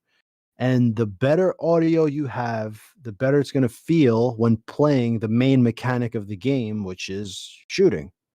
So I would like to see these weapons sound better, both suppressed and unsuppressed. I'd like to see the gunfights sound better, like you said, whizzing by your head, cracks, snaps. I like a lot of people want more in-depth gunsmith with Yeah. attachments. That also includes I think we could definitely lead into flashlights. that. Yeah, we could lead into Yeah, that. But like so I think flashlights and what things like Penguin was that. saying too, that Ubi would have to have access to actual guns to do that. Not sure if you can do that like with Ubisoft Paris based on I'm where they are. sure. I'm sure. But Regardless where they're based, it's yeah, all but comes like down to there's a money. big studio, a big Ubisoft studio in North Carolina.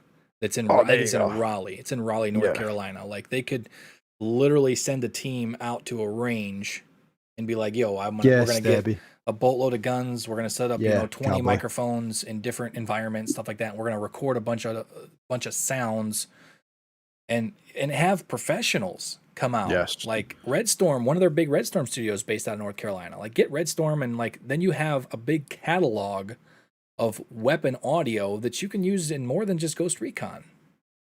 And I wonder now. See, this is something I wonder if it could be an engine issue, like how in depth they could make the audio in these combat situations. So I wonder. I wonder. Yeah. So, all Yeah. right, you So want to keep moving? yeah, so kind of moving on from what you were talking about there with like the weapon audio with the gunsmith. So the gunsmith, like I know I've talked about this and I've referenced Escape from Tarkov. You're not going to have an Keep Escape from going. Tarkov system. It's not. You can't have it be that in depth for a game that's probably going to be on console, obviously. That would be the customization in Tarkov it's cool. It's cool for Tarkov. I don't think you could have that depth of customization in a Ghost Recon game. But with that being said, being able to different stocks, pistol grips, receivers, grips, the whole front receiver where you have like your different barrels and stuff like that. Having the ability to have multiple lasers and or flashlights that you were talking about, a workable flashlight, which that was something they would have to figure out a way to program. Because obviously some enemies in Breakpoint had flashlights. They were really buggy. They didn't work how they were supposed to work, but they did have flashlights. Why can't we have flashlights on our weapons, especially after the Darkest Night update came into Breakpoint where, I mean, it was freaking dark you could not see unless you had like a black equalizer on your monitor or something. You had to turn on your NVGs, or you would occasionally get really lucky where it'd be a really clear night and you could see decently with the moon. But working flashlights, the ability to put, like, for instance, I want laser sight on the right side of my front mount. I want a flashlight on the other side, and I want to be able to select which one I turn on or off. I want the red laser on the whole time. Okay. If I want to turn that off, turn the flashlight on, great. But you have to make it so that the AI would react to that consistently and not just have it be, there'd be some decent amount of programming. Yeah, the AI has to react to a flashlight, basically. Right. And then I think with Ground Branch, one of the cool little things I noticed, like the first time I ever played Ground Branch, was like you have a top rail on like a Scar or a Mark 16, Mark 18, whatever. You got a 8-inch rail on top. You can pick where you want to put your sight. You can put your sight all the way towards the back. You can move it up in the middle there. You can put it all the way forward.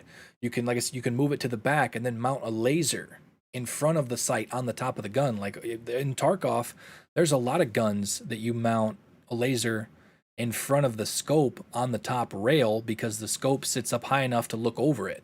And then you could have a flashlight on one side or something else on the other side, whatever. But being able to customize your guns more. Like the gunsmith system was first with Ghost Recon Future Soldier, and Call of Duty didn't even have gunsmith at that time. I feel like Call of Duty kind of copied Ghost Recon when it comes to the gunsmith. But being able to really in-depth and customize your gun to what you need it to do based on the situation that you're in. More attachments, more diversity of attachments, more realistic attachments. And like I seen somebody comment in my video the other day, enough of this, like, do a little bit more, and I'm not trying to throw shots or whatever, but do a little bit more research with the weapons, and not airsoft weapons, real weapons. Because I'm trying to remember what gun it was. Somebody said something in the comments like, that's not the real version. They modeled that after an airsoft gun, because you can tell. Like, that's things that you can't do in a military shooter. Like, yeah. Do your research, get the weapons right, especially when it comes to the customization. That's one of the biggest things in here with the gunsmith. Let me make my gun exactly how I want it to be. A boatload of different attachments, suppressors. Like a suppressor, like even if I don't know if you want to go as crazy as like Call of Duty has gone with their gunsmith, but if you look in the real world, there's more than just one suppressor for an M4. You could have a suppressor and then have it have like the paracord wrappings around it and stuff like that, have different suppressors for different guns that do different things. Yeah, I know you're kind of teetering a little bit more towards the people that, care about that super in-depth stuff. But that's what we want to see. Your entire target audience. Right. Yeah. I'm sorry. Look, Ubisoft, my 16-year-old nephew doesn't even know who Tom Clancy is. So either you abandon the IP or you realize who your target audience is. Yeah. That's it. Yeah. Yeah, I think if they widen up the gunsmith, make it so that you have more attachments and stuff. Like for instance, a stock on I think it's the Scar. Maybe it's the ACR. The stock on the ACR, you have a foldable stock and an extended stock. Like there's more stocks than that. Like I understand you can't go super crazy like Tarkov does, because that's a lot. And that's a lot of stuff that a lot of people, it wouldn't matter to them anyway. But yeah, they definitely have more. Like there's the amount of different foregrips that there are in the world. And you're telling me that in Wildlands we have like three or four. You have like the shift foregrip, the little one, and then you have there's only like 3 different grips. Like there's plenty more grips than that. And then kind of stemming off of that, can we please get working bipods? Like if you're going to be the sniper and you want to lay down on a rock overlooking a base, can I deploy that bipod so then that thing literally has like no sway? More programming that they have to do for new mechanics that I don't know. It's like, who knows? But yes, that's what needs to happen. Stabby McStab says, I'm electing not to get in on this topic. You guys already know how I can get with this stuff. I don't want to beat a dead horse. Exactly. Yeah, and Apollo kind of stemming from that too. I want more military camos. I mean, there's a decent amount of camos, but yeah, like they could still get a little. There's only like I guess there's only like 32 camos on your character. Well, there's a boatload on guns. This can go into a topic that's very, very quick that I had at the bottom of all my notes, which is Ubisoft should consider supporting mods, because right now on Nexus mods, ever since the modders figured out how to implement, I guess it's meshes or whatever, I don't know how they do it. There are, I don't know how many, there are flag patches. There are so many more camos on Nexus mods. Turkish military camo, Cry Precision camo, Philippine Army camo, Indonesian mod. Like, there's so many more camos. Is this for Arma? This is for Breakpoint. Really? Yeah, multi camo, German multi camo. What is this? Custom camo, Polish camo, Irish DPM camo. There's so many camos now that black and tan color. Like, they figured out basically how to do this, and a lot of people are putting it out there, as well as patches. Look, I'm not saying Ubisoft has to be like Arma, but I mean, come on, Grand Theft Auto and Rockstar, when you're like, they support the PC mods. Like, maybe Ubisoft should consider, hey, oh yeah, if we open this up to the community, it could actually help us and alleviate some work that we don't have to really do.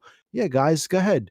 You can mod camos and implement them easily into our system instead of having to go to, a website to download it, remove files, add files, and now I have a camo.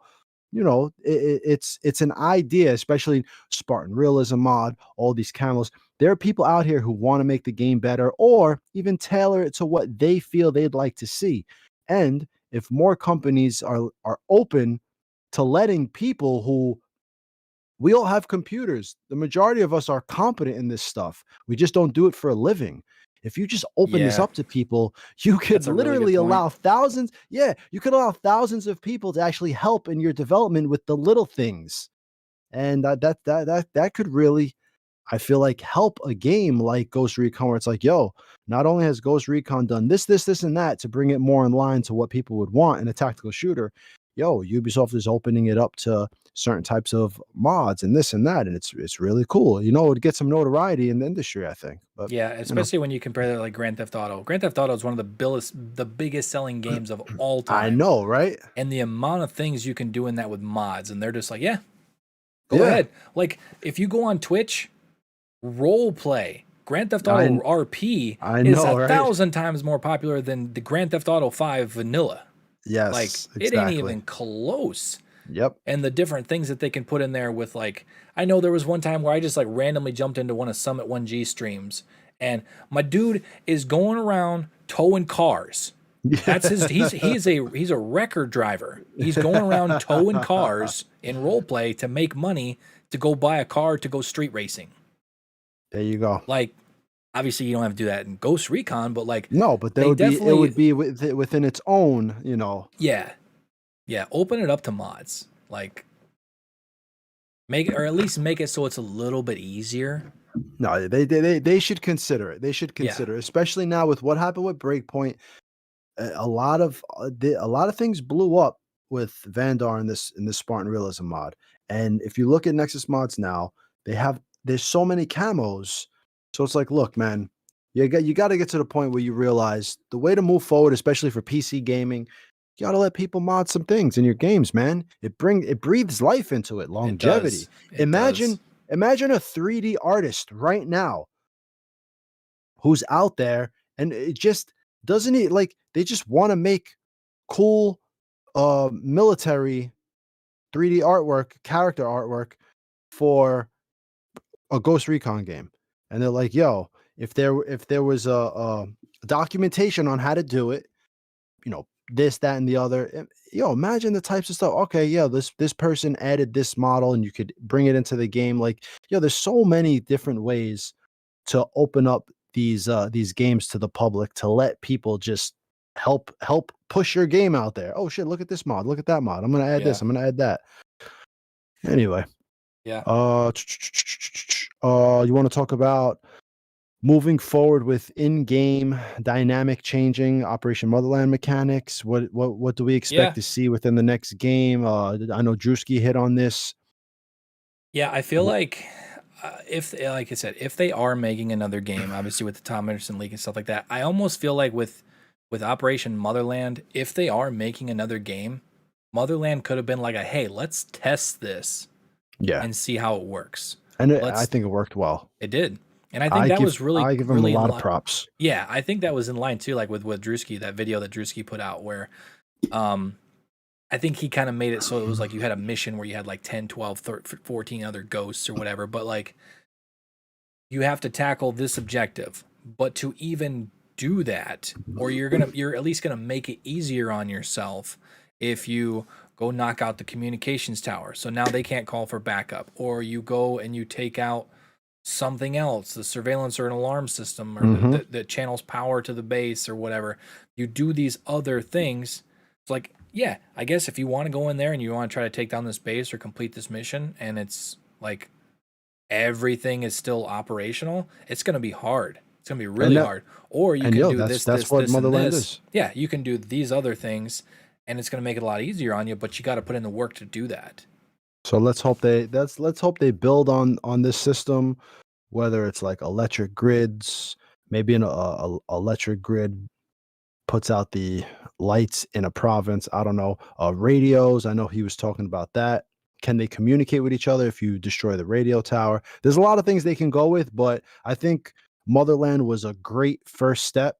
Yeah. You know, destroy these vehicles, destroy this, to do that. I think it really worked well, and I'm looking forward to see what they do with that mechanic, because that was a big new mechanic for the Breakpoint and just for the franchise itself. So that was cool. I think if they figure out a way to diversify that more, so it's not just like go destroy these vehicles or go do that. Like if they make it so that there's like maybe 15 or 20 different options of things you could do, almost like the rebel that's a perfect example. Crap, I was gonna say something else. Now I can't remember what I was gonna say. Oh, I'm sorry, I ruined your trade. It was something that I wanted to kind of stem into before we got like to the complete end of this. It'll come back to me. All right, so you want to move on? Operation Motherland mechanics. You want to keep going?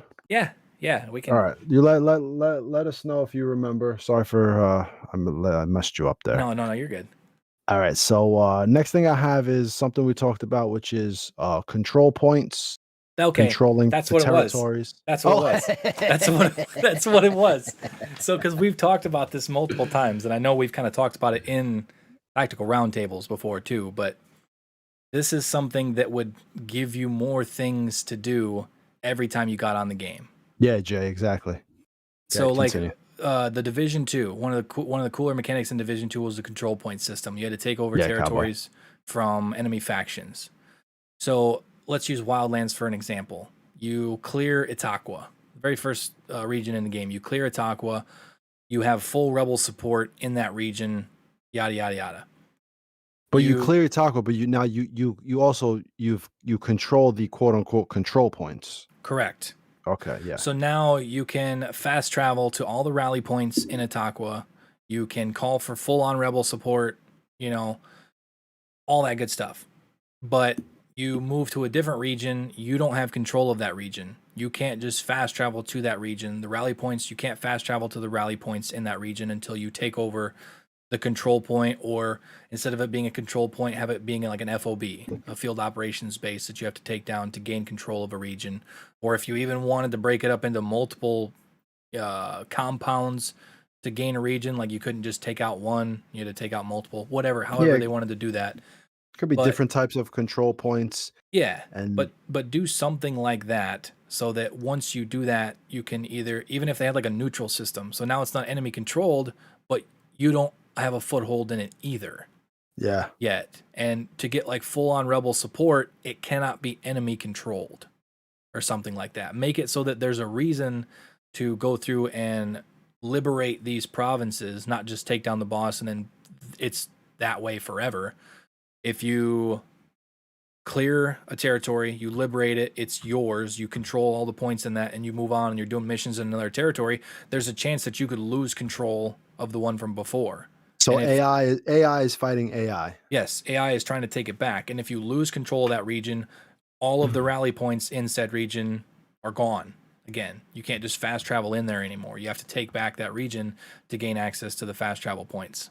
Something like that would add sort of an end game to the game. Exactly. So it gave you more things to do. Even while you're playing through it the first time, you can't just, I'm going to fast travel all the way across the map to this region so it speeds up, the process or whatever. Or I'm going to go in here, I'm going to do this really hard mission before I probably should. I'll just call in all the rebels because they'll be able to help me.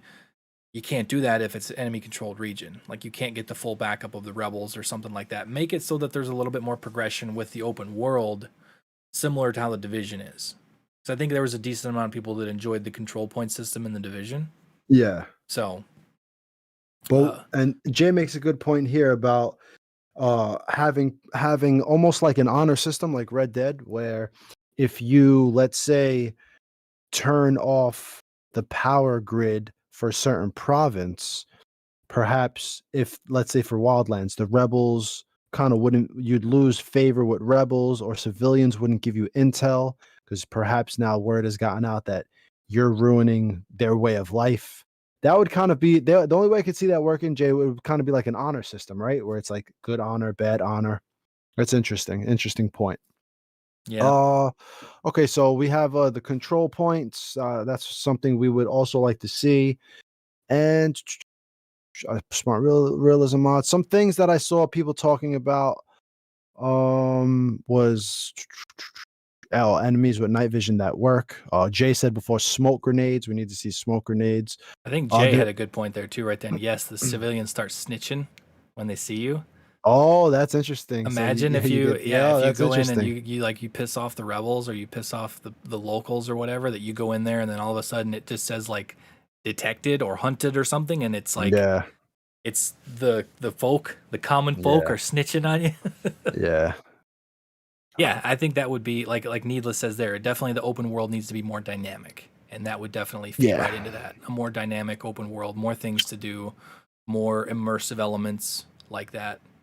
So, okay, so I have here also now we have in Wildlands, we have a mortar. In Breakpoint, we have basically the same mortar, but it's just an air support, airstrike, whatever. I would like to see moving forward more like I think Metal Gear Solid 5 did it well, but I'd like to see you call in the A10. I'd like to see you call in like the cluster bomb. I'd like to see perhaps there's different levels. I mean, they have the mechanic there, right? So it would kind of be cool if we had different levels of air support that you could call in, obviously depending on the type of game it would be. right. I would like to, and I would also like to actually see the thing actually come in the air and, do whatever, whether it's the A10 or whatever you're calling in, you actually kind of see it. I think that would be really cool. And if not, whatever. Give me, as a Clancy nerd, if you're gonna do that and you're gonna do an airstrike, let's have a Hawks squadron come in as the airstrike. Something to tie in, because that game is long gone. The Hawks, it was like a combat simulator. You radio for an airstrike, an A-10 strike or whatever, but have it be like the Hawks squadron as like a little Easter egg. Oh, okay, cool. But I think that's a good idea. Yeah, I mean, I think it adds a level of another level of gameplay, and going back to a resource system. I don't know. Maybe you just can't utilize it all the time. You have to make sure you've opened these things up. But I'd like to see that, being that the mechanic is there. I'd like to see more than just a missile just fall, because we've gotten that in 2 games, whether it's the mortar or the airstrike in Breakpoint. Right. I think that would be really cool. Past that, how about this is something that we've talked about. We haven't discussed in a while. Assassin's Creed Odyssey did it. How about a mission creator with the faction missions that they did in the game? Would it be cool to have some type of mission creator where you can kind of go in, make your own missions and kind of connect them together and let other people play them? Would that be too much? I mean, they did it. You said there was Assassin's Creed Odyssey, Odyssey, yeah, you can go in. which isn't that still on Anvil? Yes, That's still it's on the same engine. that's why I thought and I hoped we would have gotten that for Breakpoint, especially when I saw how they did the faction missions. Like maybe you could make a few faction missions, tie them in together, and you publish it and people can play it. I thought that would have been cool. I haven't seen them utilize that technology since Odyssey, obviously, but it would be cool if we had something like that. Yeah, I think it Well, definitely own you have maps. I those don't know how Far Cry works, Carl, different but engine. that's its own engine. Yeah, you could basically go in there and make full on like you could recreate Call of Duty maps in Far Cry. Yeah. Like people remade. There was one thing with Far Cry 5, and I've watched them all. It was actually really cool. Somebody remade GoldenEye, the Oh old school yeah, I remember GoldenEye, that. I remember in that. Far Cry 5's map creator. Like that was Yeah, really that cool. was cool. All right, so how about the Unidad mechanic, QRF, the difference between what we saw in Wildlands with Unidad, which was a nonstop army, and QRF in Breakpoint, which was more like one Jeep of four guys who came, hopped out, and basically did nothing. They Where definitely. should they go moving forward? Should they implement a Unidad mechanic moving forward? Does everybody like an unlimited, basically a wanted system? You know, you have 5 stars that keeps coming. Like, does everybody like that type of system, or more QRF where maybe 1, 2, and then it ends? What's our opinion on that? I think that could be cool if it played hand in hand with like a motherland system. So you go into a region, and one of the things in the region is to take out even if it was in every single region. So if you want to go into a region, just start blowing crap up, you risk that the Unidad mechanic, for instance, you risk Yeah, being. that's what I want. But if you go into that region off the start, you gather intel or whatever. Okay, I found the location of a QRF base. I go in, neutralize that QRF base. Now the Unidad mechanic itself is deactivated for that region or something, so that there's a little bit more motherland flair Yes. put on it. So that you still kind of have the mechanic. If you want to go in and kind of go up against the local army, Yeah. be my guest. But if you go in strategically and take out like, a QRF base or a big area that has like a big military barracks or something like that has a lot of like the reinforcements, like they call them wildlands, Yeah. you eliminate that, it kind of deactivates that mechanic Yeah. for a certain amount of time or until that region gets taken back over or something like that. Their armor kind of teeters off. Jay was saying here, it's too much because it feels like a wave system. It's infinite. So I guess programmers, if we were to have kind of a Unidad mechanic again, maybe people would prefer that there would be a state in game that keeps account of the amount of armor in the region. And if a Unidad mechanic pops up, maybe only that amount of armor is utilized. If you destroy it, then it goes away. I don't know. That would be something to discuss, I guess, amongst programmers and what people would prefer. Do they prefer the wave of endless army, which feels really cool? Or do you want it to eventually end because you destroyed so much shit? Or to get to the point where it's too difficult to, and you can't just shoot helicopters out of the sky with, 10 bullets. Yeah, just So, take off your suppressor. Take off your suppressor and mag it dump a could go it helicopter and could it go both falls. ways. Yeah. Next thing I have here, which very quick and to the point, ammo magazines versus ammo pool. I think we all want a magazine system. I think we should do away with ammo pools. That's very arcadey. I'm a I'm a big supporter of the old school SOCOM and how we did it in the old ways and how it should be in a tactical shooter. We have a magazine system, not an ammo pool. Yeah, and I think they kind of kind of touched on that with like the ghost mode, but the way they do it in ghost mode, it's like if Yeah, you're an operator and you it's still an use ammo pool. yeah, because if you use 15 bullets out of a magazine, you're not just gonna chuck the magazine. Yeah, You're gonna yeah, put the magazine back in your vest, so you should still have that remaining 15 bullets. But when you, for instance, cycle through your mags and you put that mag back in the gun, it should only have 15 bullets. yeah.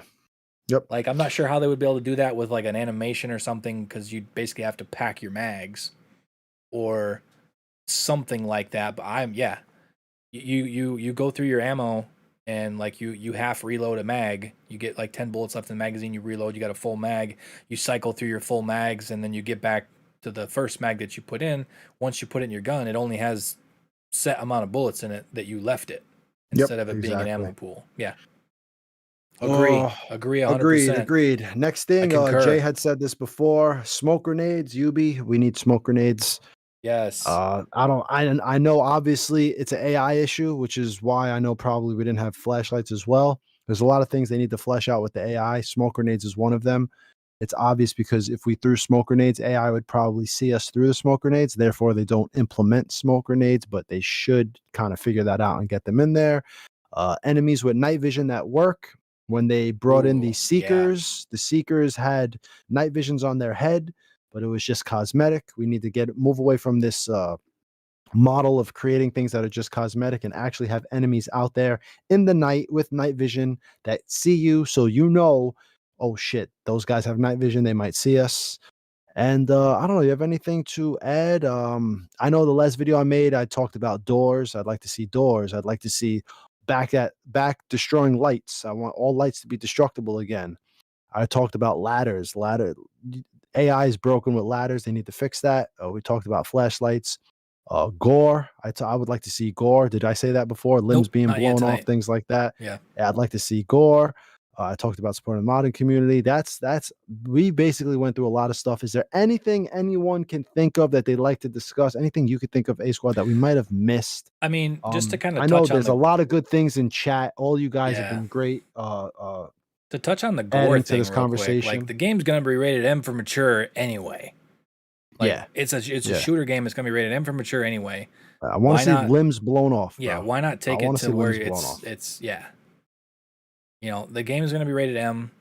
Kids aren't It's M technically for supposed to be mature. buying. Yeah, I mean, let's gore it up a little bit. they're playing GTA, bro. They're shooting each other's heads off in GTA. It's Yeah, a video game. If it's M for mature, and like I said, if Ubisoft is so worried about how it's going to sell this and that, yo, just put everything in a little button on a UI, and mommy and daddy can buy little Johnny the M for mature game that he shouldn't be playing, and make sure he turns off gore, which it just doesn't happen. No one cares.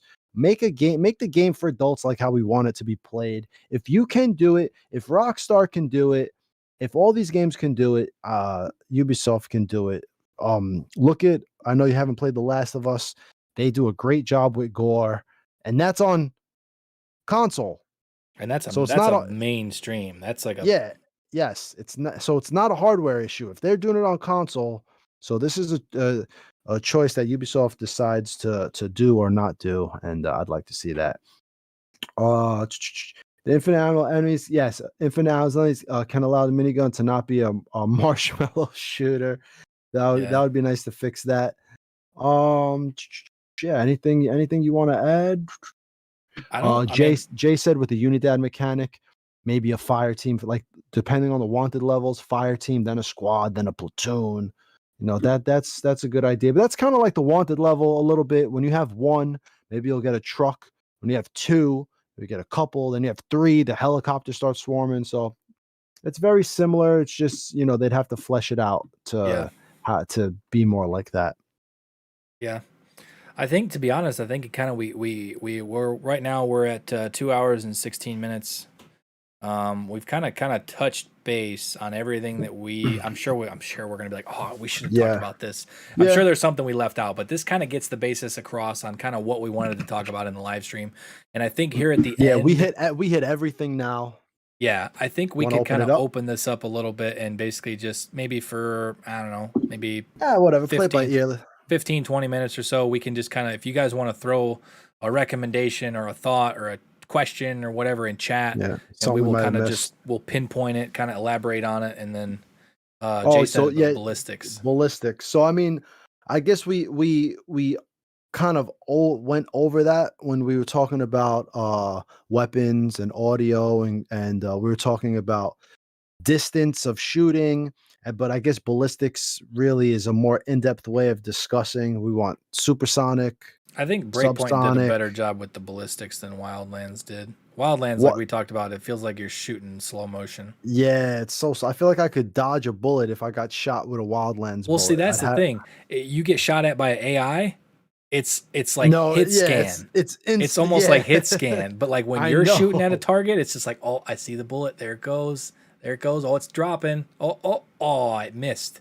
So Like, now, especially at this, like we talked about with the range engagement distances. Like if we're gonna be engaging from like 600-700 meters, if you're using a bolt action sniper, that bullet's still gonna get there like in a blink of an eye. in under a Like second. I shouldn't have a TAC 50 bolt action rifle having 20-30 meters of bullet drop from 300 meters away. Yeah, well, that goes back to discussing distance and all of that. But as far as like, do we want to see bullet types? Do we want them to classify supersonic and subsonic and interchanging these with weapons and then having that determine how our bullet's going to move? I feel Because like that's a lot that's a for lot. for That's the UB, one. right? Yeah, that's a lot because I feel like that's one of the crown jewels. I guess what I could call it. The crown jewels of Tarkov is their ballistics system.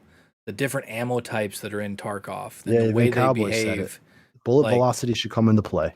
yeah, and depending on what round you're using and what like size of the round and stuff, that does matter. Like, Yeah, almost seems like in Wildlands, for instance, I'm using the ACR and then I'm using the G28 marksman rifle. That is a different round, but the bullet drop still seems about the same. yeah. It Everything still is has some tailored to that over 300 exacerbated meter. drop. Yeah, because I know back when I did a mission, I think I did a video Excuse on me. it years ago, taking down the graveyard, the train graveyard, and I took out all the perimeter enemies with a TAC 50. Or I know it was the MSR. That's right, it was the MSR. But there's one enemy towards the end of the train yard that's like, I don't know, like 270, 280 meters away. And it's like, I got to aim like 4 clicks high with a scope. It's like, that doesn't make sense. Yeah, That's most likely a 308 round. Like a 308 round should not drop that much. that's because in the game, which is what our conversation basically was trying to really explain with moving these distances farther back. A 300-meter sniper shot in this game is like that max distance. That's Right. their make pretend max. So when you're hitting someone past 300, you're really like trying to figure it out. It's like that's the 8,000-9,000 meter shot in a like an Arma game. But in Ghost Recon, like that's the big Willie shot right there in between 300 and 400 meters. That's Yeah. like that's the crown jewel of sniping right there. So that just needs to change. Yeah. And then Burn said green tip 556. Having tracers, I think, would be kind of cool. That would be cool as well. I downloaded a mod and use it, removing the tracers in Ghost Recon. It would be cool if you could actually pick and choose. I'm going to roll out with tracers. I'm not going to roll out with tracers. Yeah. Even having enemies, some enemies, like for instance, you get rolled up on by a certain faction or something, and it's like they're kitted out and they're using like red tracers, or something like that. And it's like, okay, I just got shot at. I know that's there's an enemy faction that's like I don't know what like a Unidad or a PMC whatever that's not basic bitches like Sentinel. Yeah. But like, all right, I'm getting attacked right now by a Bodark or whatever because that's they use green tracers or something. I don't know. Now I'm spitballing here.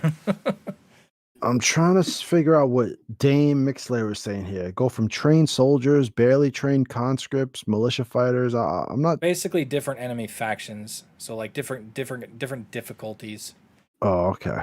based on like who they are. Vehicle customization. That one I don't think's ever gonna happen.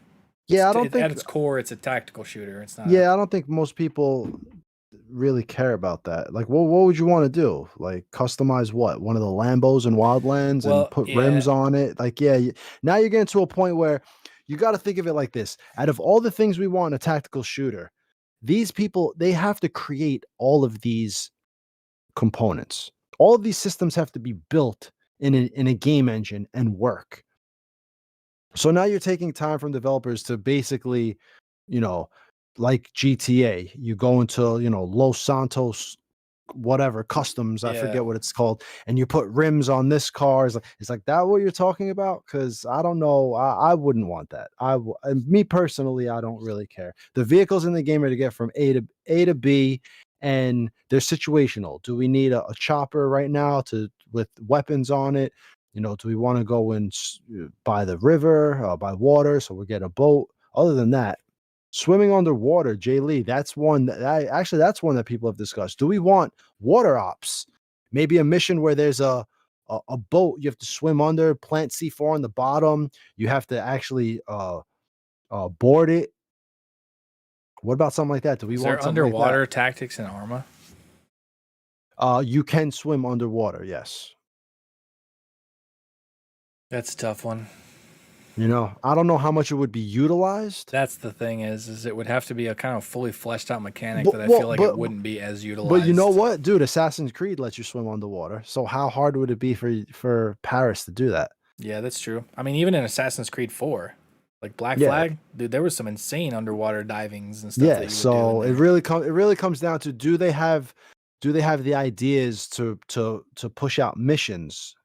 Because other than I don't know, there's a frigate somewhere, there's a battleship in the middle of nowhere. Like I don't know what type of missions they would build out for that. So if you want if you want to get technical though, that wouldn't be the ghosts. Jay saying water's so boring though. Yeah, that wouldn't be the ghosts. Right? That'd be the Navy SEALs. That would be the SEALs. That maybe that's why they don't do it too. Because what are ghosts? Really like commandos, right? They're like green. Ghosts, they're a division made of Green Berets. Yeah, but it's not like I mean, more land-based stuff. Like water ops would be consistent of like, doing a water infill or an exfil, like in a river or something. It's full on water ops would be the SEALs. Yeah, that's asking the Army to be the Navy. And at this point, but we are getting to the point where it's like, are we just trying? Are we going to keep Ghost Recon on rails like that, or are we just going to make a really cool open world game where kind of anything goes? And we'll add this now because you want to throw on a wetsuit and go plant C4 on this ship, board the ship, save the person, and then blow. It's like I could see that, but I can't see how much of that they could actually do before it's like, do we really need that? But would it really hurt to implement you being able to swim underwater? It could also be a design thing. Maybe they don't really design the bottom to the point where they want you to go underwater because they have to now design all of that down there. So that's also like I feel like the underwater mechanic that they currently have where you can stealth, like swim underwater to stay stealth, I think it's probably as far as they're going to go. Yeah. So let's see. It would be so sick if you could just command your AI squad mates like you could in Rainbow Six Vegas 1. Dude, I don't even remember the campaign in that game and how you could control your squad. Just point somewhere and get an order wheel with specific actions. Yeah, like that's kind of what we're talking about. Like being able to command the squad as a whole, command individual AI teammates with specific commands that's not just open fire, hold here, go there. Like G was saying, I want him to move from here to there while going hot. Or I want him to go from here to there, silent, no shooting, whatever. And then, or I want him to go from here to there. And when he gets there, to open fire from that position and stay there. Not because like he said, like with Breakpoint, you give the command to open fire in Breakpoint, they turn into Rambo. And they just run right in there and drop the whole base, no consequences. And like 9 times out of 10, your AI squad does not go down. They'll go into a full-blown gunfight out in open terrain, and they just like they're invisible. So, yeah, Vegas 3, we need it. Man, we'll after the kind of flop with the aliens in the last Rainbow Six. I think they might be kind of teetering back in that direction. People also were saying about more ghosts, and then I think 4 is the perfect number. I think for a proper AI controlled system, 4, like 3 other ghosts is a good number. For PvP, we could get into, I mean, we didn't really talk about PvP at all tonight, but like if you get into PvP, PvP, I think 8v8 would be kind of fun, but that's kind of a whole nother topic. That might even be a whole nother discussion for another day. So, how are sync shots done in a gamepad? I think it's just like you highlight an enemy and it's just a button press that activates a sync shot for a certain. Well, I don't know. I don't even play on gamepad. Yo, but what about PvE co-op?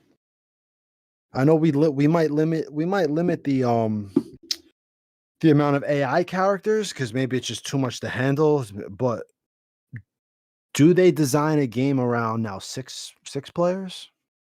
That would be interesting. They design a game where it gets to the point where, you know, they want more people to be able to play together. I know that's one of the big things that Drewski said in that video is he said it would be cool to have like an 8-man fire team of all real players. Hey, and look, Frontline, although it flopped, they designed an infrastructure of 100 players.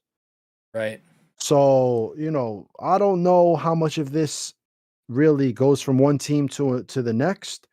I don't know if they implement these types of things, if one team builds it, another team takes it, but you know, maybe moving forward we do have it to where they can figure out, all right, now it's a six-man ghost team.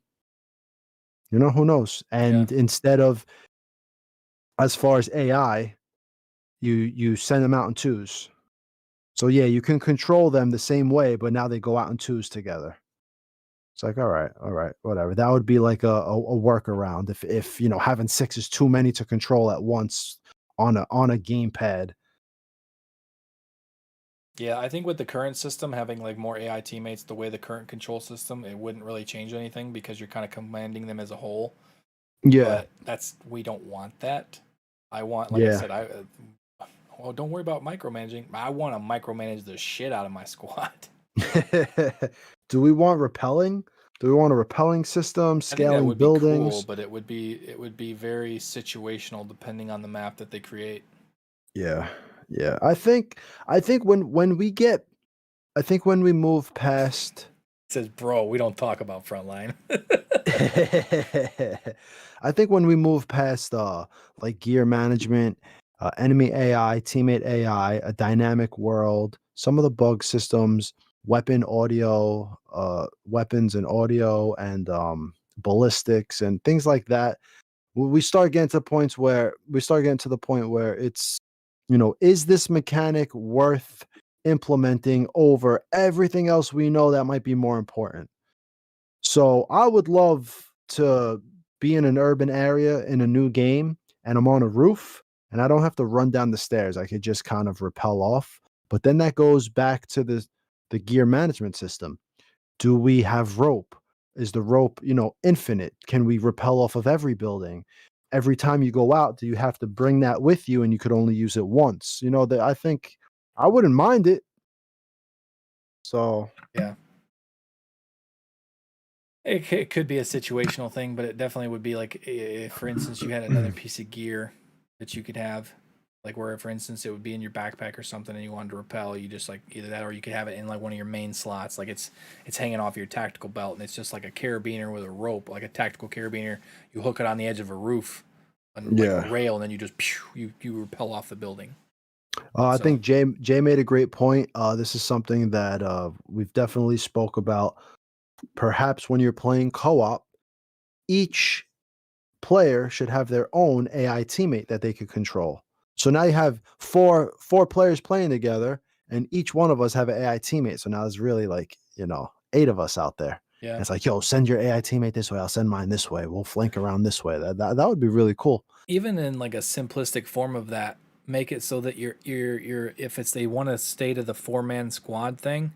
For instance, if you and I are playing together, why can't we fill out have one? Yeah, why can't we fill out the remainder of the squad with AI? Yeah. I don't know. And basically make it so that we can, and even if we had the full control of them, so like we could have controls where we're like totally contradicting what we want, you know? Yeah. I want this guy to go over there. No, I'm gonna send him over here. Like make it so that you have full control and fill out the squad. So it's like, oh, you're playing with one other real person. Okay, you don't get 4 anymore. It's just you two. Like I feel like there should be a way that they could implement it so We could fill out the remainder of a 4-man squad with AI when you're playing with other real people. I think that would be the most doable.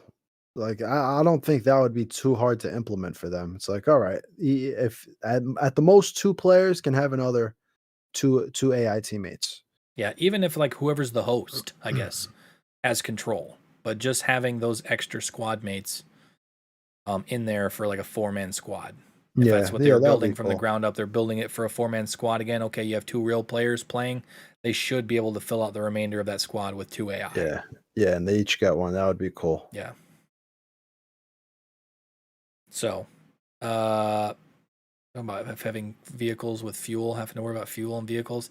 See, that's just something that like it's a little thing, but like as a tactical shooter, other than like helicopter stuff, you're really not going to be driving long distances in vehicles for the most part. I know I don't. In like Wildlands, I'm not driving all the way across the map in a car. But yeah, I guess I mean I've role played in a lot of my streams where the moment I get in a vehicle, I have a minute to get where I have to go, and then I quote unquote run out of gas. The gas system would have to be extremely unrealistic, otherwise it really wouldn't matter. right, Because realistically, you're going to get in a car and be able to drive it across the entire game map. So it would have to be where like you only get a couple minutes worth of gas before it runs out. And then you get to the point where you have people like, all right, are there gas stations? How do we fill this up? Oh, you don't? You have to just abandon it? Oh, well, that's dumb. They should have gas stations in this game. And now you're making Ghost Recon GTA. I mean, yeah, I agree with you. All these things are really cool. I just don't know uh how far it would go. I know I've said that when playing my stream, like, oh, it would be cool if we had gas because then, but that's because I was role playing it. When you look at it as an actual functioning mechanic, how would that be implemented? right. How much gas does each vehicle have? How do you can you fill it up, or do you just abandon it afterwards? It's like, so it's a lot. Good idea. Was you would have to really flesh it out and figure out how it would work.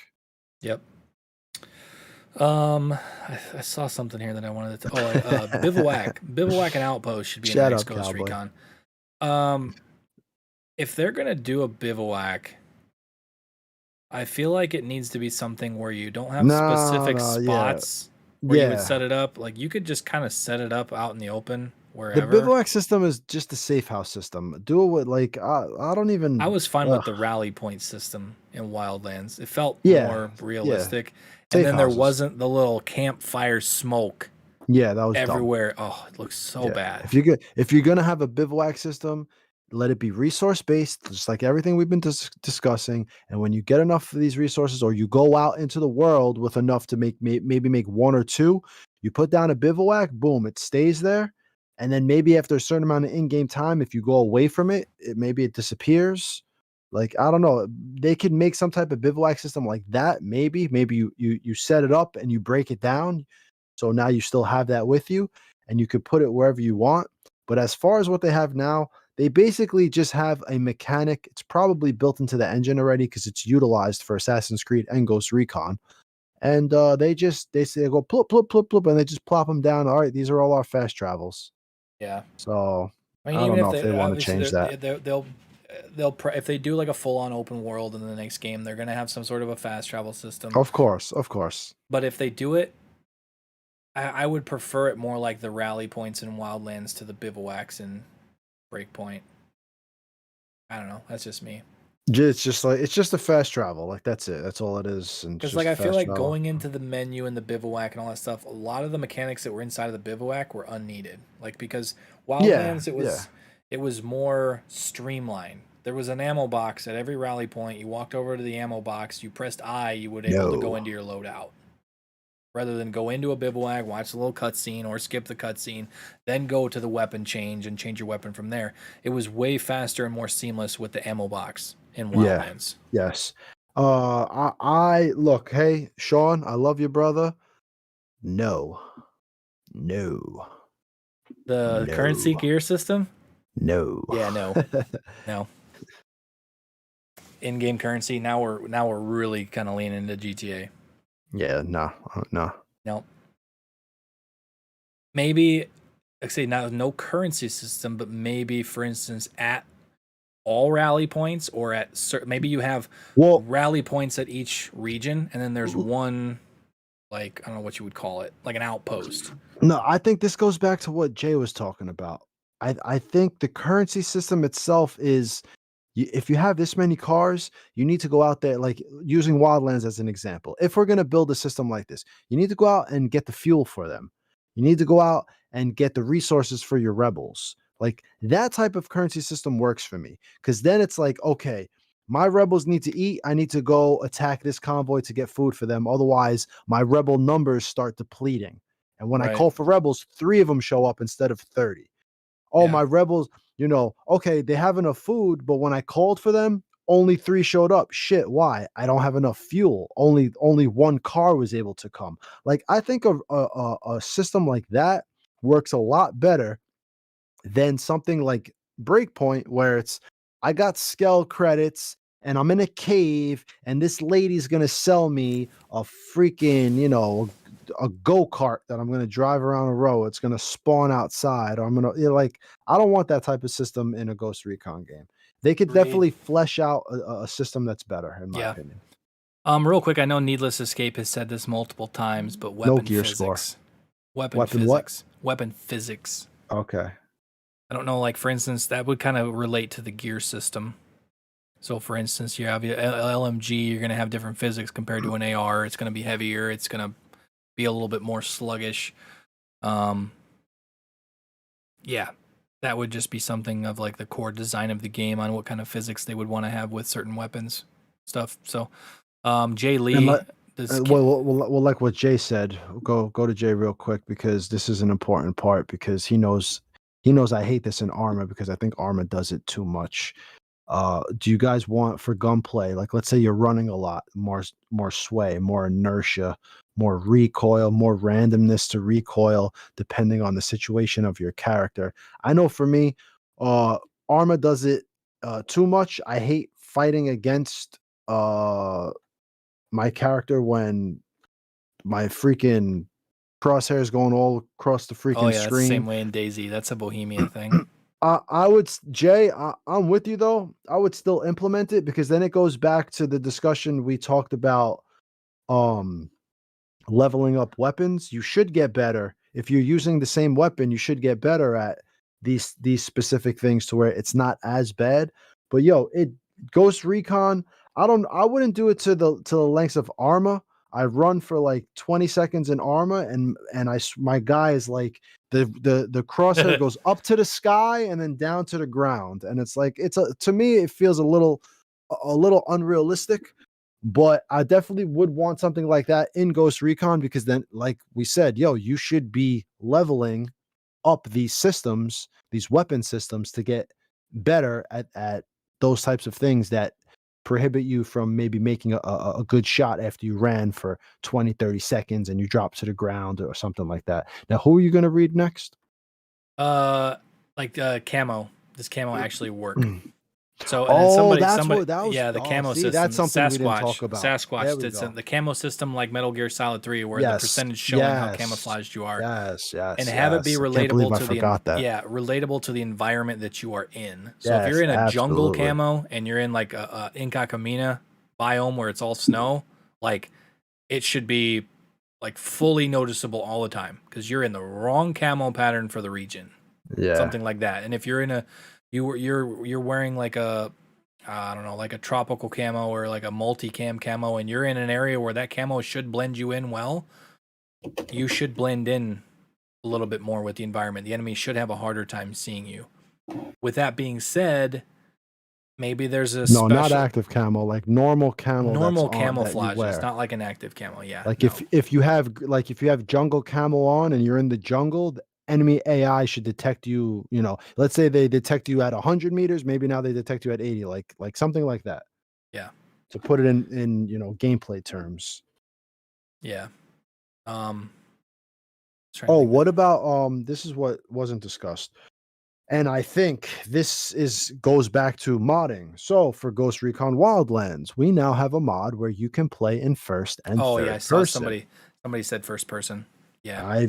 I if a modder can change the camera and let you press a button to go from first to third, that means Ubisoft Paris can most definitely do that. And I'm convinced that they separate their games not only by genre and mechanics, but also by the view and the camera. I would love to play Far Cry in third person. I'm sure people would love to play Ghost Recon in first person. For the life of me, I don't know why the developers don't give us the option to switch between the two, especially when I see how a modder did it for Wildlands with no mod support. So Yeah. kudos to that guy for doing it, and it Ubisoft looks should pretty definitely darn implement it. good for It's being a great. mod. Yeah. It's great, dude. It looks great. And 'Cause, like, yes, when you Ubisoft should implement that. Yeah, because like when you aim down sight, like you have it in Wildlands and Breakpoint, so you have your over the shoulder camera, or you can snap to first person. The first person Yes. aim down sight is already there. All Yes. you're doing is moving that camera that's kind of floating over your shoulder to where it's in your face. Yep. Because the aim down sight thing is already there. You would just basically have to move it so there was an option to have that camera while you're not aiming in be in your face instead of hovering, 4 foot over your shoulder. I would be okay with that. Yeah. I would probably still play more Ghost options, Recon. the better. Yeah, I would probably still play the entire game in third person. Well, But it also helps because it allows for, okay, look, we're gonna design a little more CQC, a little more urban areas. I You know was what? We have first person. If the camera yeah, gets a little funky for some of these guys, they have the option to go into first person. that's a perfect example because like when I play DayZ, it's the same way. I would normally play on a server that's third person and first person. Yeah, If I'm out in the open wilderness, whatever, I'm always in third person. I love being yeah, able to see my character. But if I'm going building to building, looting stuff, I always change to first person so I yeah, don't get them exactly. funky camera angles, and then Yeah, I and can you're be not hindered. yes, definitely yes. Yes, we spoke about flashlights. We mentioned that flashlights need to be available to the player, and AI needs to be programmed to react to them. That's another thing I think would be a good thing. We're talking about Burns says about flashlights, IR laser sights. So you're at night, you have NVGs on. Most NVGs are not compatible with aiming down sight. I don't know how realistic they would want to get with it, but Modern Warfare did a great job in their realism mode where if you would turn on your NVGs, you would basically have to turn on your IR laser to aim with. You would be aiming with your Interesting. IR laser instead of Yeah. aiming down sight because you technically can't aim down sight with NVGs on. So, yeah, I don't know how that'd be a how far do you want to move the needle in the realism direction? Should the next Ghost Recon have a separate multiplayer PvP? I think Ubisoft Paris should only be making a PvE game, and Ubisoft should do what they're doing with the Division, and kind of like what they did with Frontline. Let another team make a PvP. Don't let I don't really like Ghost War. I liked it in Wildlands. I didn't like it at all in Breakpoint. I bet I didn't play it at all. I wasn't into it. But I don't know if it's a waste of time or not, man. There's just so many PvP games out there. They would really need a dedicated team to work on a PvP game that's gonna really bring people in because, yo, dude, it's tough out here, bro. Between Call of Duty, Fortnite, Apex, all of these games, man, to steal any of that market share away, I'm actually scared for Heartland, but that's another conversation. I've said this before, is even if they did do that with like a dedicated team and it wasn't Ubisoft Paris working on it. So you have Ubisoft Paris is working on the mainline open world, story driven tactical shooter game, and you have another studio, like for instance, Ubisoft Bucharest, which was technically the one that was working on Frontline. Instead of making a first person battle royale that 90% of the Ghost Recon community didn't want because you're really creeping into a genre that's dominated by other bigger AAA developers. Yeah. Make a Ghost Recon Phantoms 2 or a Yeah. Ghost Recon Future Soldier-esque PvP with a super deep progression system. Like, that's the main thing. If you make a third-person tactical shooter, it doesn't have to be like super slow-paced and like a Ghost War was. Make it so it's not 4v4. They need to get away from that 4v4 shit for PvP. Make it 6v6 minimum, 8v8, or even 10v10, depending on the map size, depending on how they want to do it. Future Soldier was 6v6. I think it was 6v6 or 5v5, but it was like tactical maps, but make it so there's a super in-depth progression system. Character customization, like you get all sorts of cool character customization that you can unlock, different camos, different weapon skins, different cosmetics, different weapons, and make it a dedicated third-person tactical shooter like Phantoms was. So. Yep. All right. I think we're... Does anybody else got anything anything crazy in chat that we should anything that we on? missed? The camo system was a big one that we missed. So that was I know. good. I've heard this in a number of my videos, and people saying like the Middle East. Nah, whatever. I feel like the Middle East is overplayed in a lot of other games. That's why I felt like it was a breath of fresh air with Wildlands. How often do you have a game that's fully set in like South America or that kind of a region? Yeah. Like there's so many games where it's like Middle East. It's always Middle East because that's like stereotypical war over the last like 30 years has been Middle East. So we'll see. Yep. We'll see. Looting? We don't need a looter shooter. No. That's kind of what got. Is that what he means? Looting? I don't know. What do you mean by looting? I don't know, but like your microphone's tweaking again. I don't know why. All right. Maybe he means like how DayZ loots. I don't know. I'll be right back. Yeah, I don't know. What do you mean, like by generic looting? Are you talking about like you take down an enemy, you can take? No, am I good? You're good now. Am I still bad? Oh, okay. No, you're good. Yeah, I don't know. I thought maybe he meant looting, like you know how you loot in DayZ or The Last of Us. Jay's saying, like taking ammo and frags off dead enemies. Yeah, that makes sense. Like that. Oh, okay. Oh, yeah. I mean, we have that already. It's just very simplified. You just walk over a body and you get more of your ammo pool. Yeah. Should Bodark come back?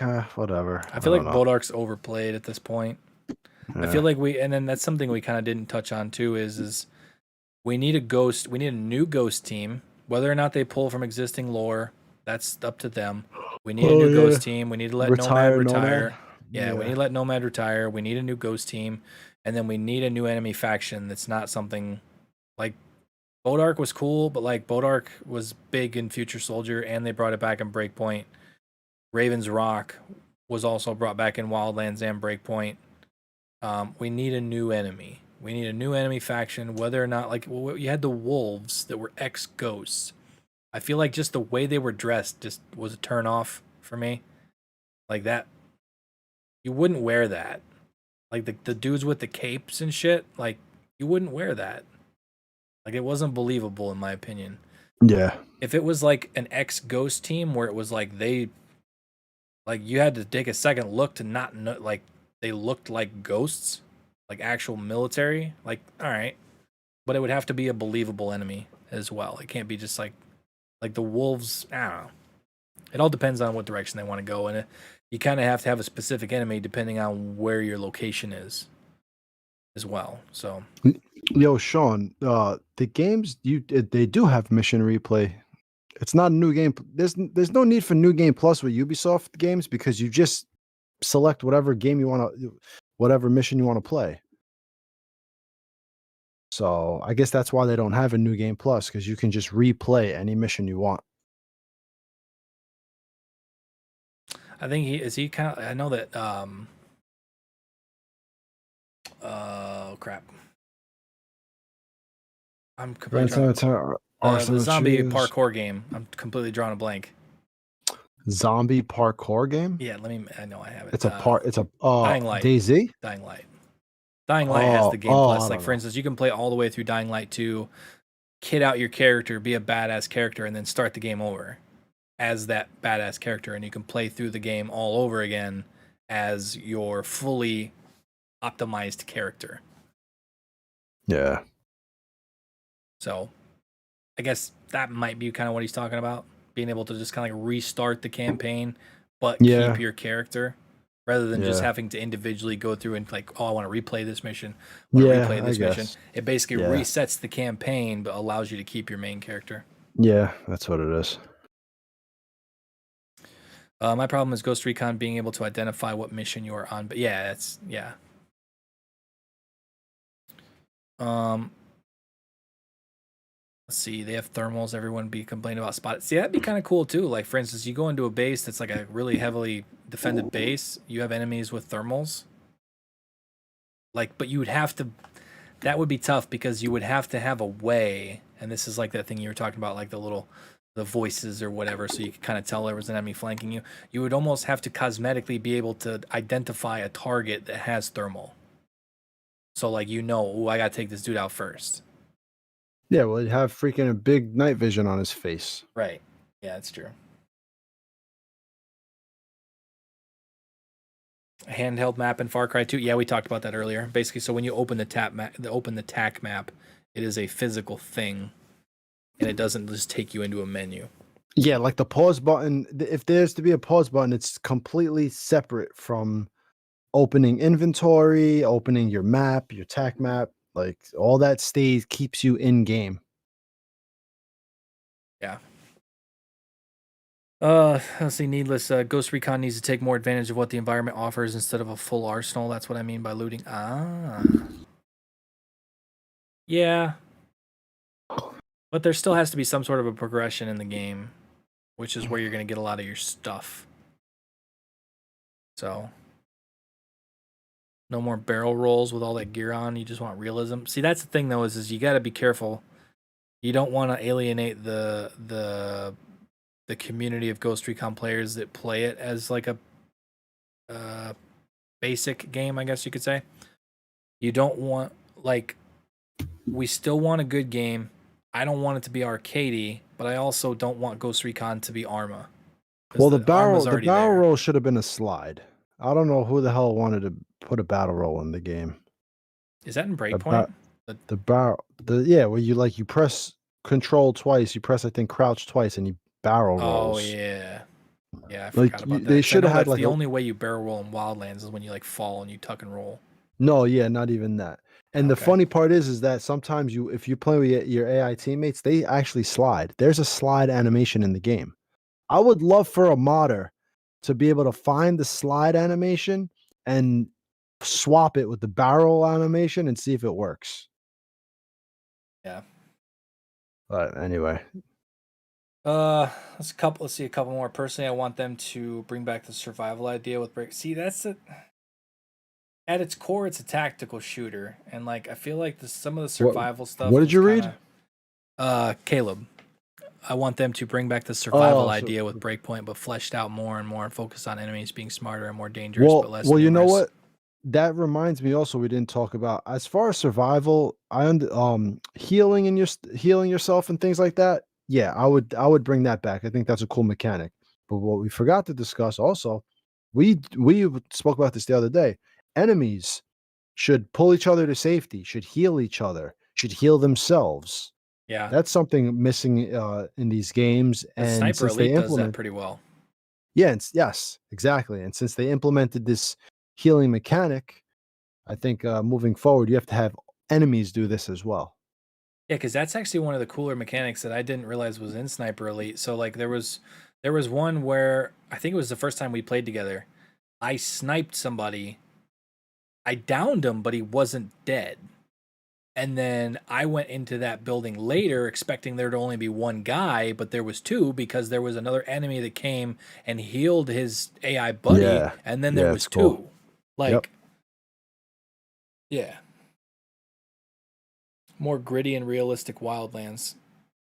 I feel like that's not a bad take, but when you say gritty, it can't be as a color palette gritty. Because Wildlands wasn't gritty when it came to the color palette. Breakpoint was just dull. It looked more gritty, but it was off-putting. Yeah, we need more gritty and realistic Wild. It was so basic. We missed out on so much. Wildlands had so much more to offer. Had mechanics like pin dropping, holstered weapons, less bullet spongy enemies. Yeah, and that's the other thing too is some of the little animations that we kind of stumbled across just by doing some of the missions we've done in the last couple of days. So you have the lock picking when you go to Yuri and Polito. You have the gas canister in the boat. You have the short circuiting of the thing in the boat to make it ignite. You have all these little animations that like only happen once in the entire game. Like, why can't we have more of those in certain situations? That's Breakpoint's entire game, bro. All those stealth kill animations that you never see. Ugh. Yeah. What a shame. So yeah. I think honestly, like we could keep going and going, but I think that's going to be a good place to wrap it up. We're going to be cruising right up on 3 hours for this TAC roundtable. And I will say, I am going to do my best. I'm not exactly sure how I'm going to do it yet, but my goal is I'm going to mess with this tomorrow. And I'm actually going to try to have this podcast up on Spotify. There you go. I'm going to try to get this up on Spotify. So if you guys want to kind of go back and listen to it, you guys can go back and listen to the full thing. I will put a link up over on Twitter if I get it all up and running. I kind of already have a couple things set up for it. I just basically have to download the audio file and basically get it kind of rehashed and re-uploaded, and I'll put it back on and try to get it on Spotify. So you guys can do that. And moving forward, if this works how I want it to work, we'll have all future tactical roundtables on Spotify. So also on Spotify. Also on Spotify. Yeah, we won't be doing we'll keep it on YouTube here because it's kind of more fun to do it on YouTube. But we will try to have these up on Spotify. So with that being said, guys, like I said, we're creeping up on 3 hours. I think that's going to be a good way to wrap it up. If for some reason we're still going to be doing live streams, we're going to be playing some Wildlands. We might jump into some Breakpoint at some point, but we're going to be continuing the live streams, playing some Ghost Mode and some other stuff here on the channel. I'm going to try to have some more content coming out with Ghost Recon in the coming weeks. If by something crazy happens and we get something from Ghost Recon, you can bet your ass it'll be covered here on the channel. But with that being said, any final words, Sir G Money? You got anything else to say before we close it out? Yeah, I just want to say for all you crazy bastards out there that sat here for 3 hours and listened to two idiots talk about Ghost Recon, I love you. When we don't even know if there's ever going to be another game. I love each and every one of you. You're as addicted to this shit as we are. And I mean, how can you just not love video games and love the type of passion that we have and this community has? I mean, God bless everybody who's just is in the trenches with us, just waiting for an amazing Ghost Recon game. I love you guys. Boy, I have nothing to follow up with that. Nothing to follow up. I appreciate everybody for tuning in. Yeah, like you said, we are 3 hours and 17 seconds right now. We peaked at over 100 people in here tonight. Had some good donos, had some great conversations about what we would want to see in the next Ghost Recon. So hopefully if there's any developers out there that were watching this, there's a whole bunch of notes that you guys can kind of glance at from the community's perspective, even some of the people in the chat that had some really good ideas. But with that being said, we're going to wrap it up right there. Thank you guys so much for tuning in for episode, I believe this was episode 10 of the Tactical Roundtable podcast, if I am correct on that. So like I said, this will be up on Spotify if I can get all that straightened out, and all future podcasts will be as well. But with that being said, take it easy, everybody. See you guys in the next one. Later, everyone.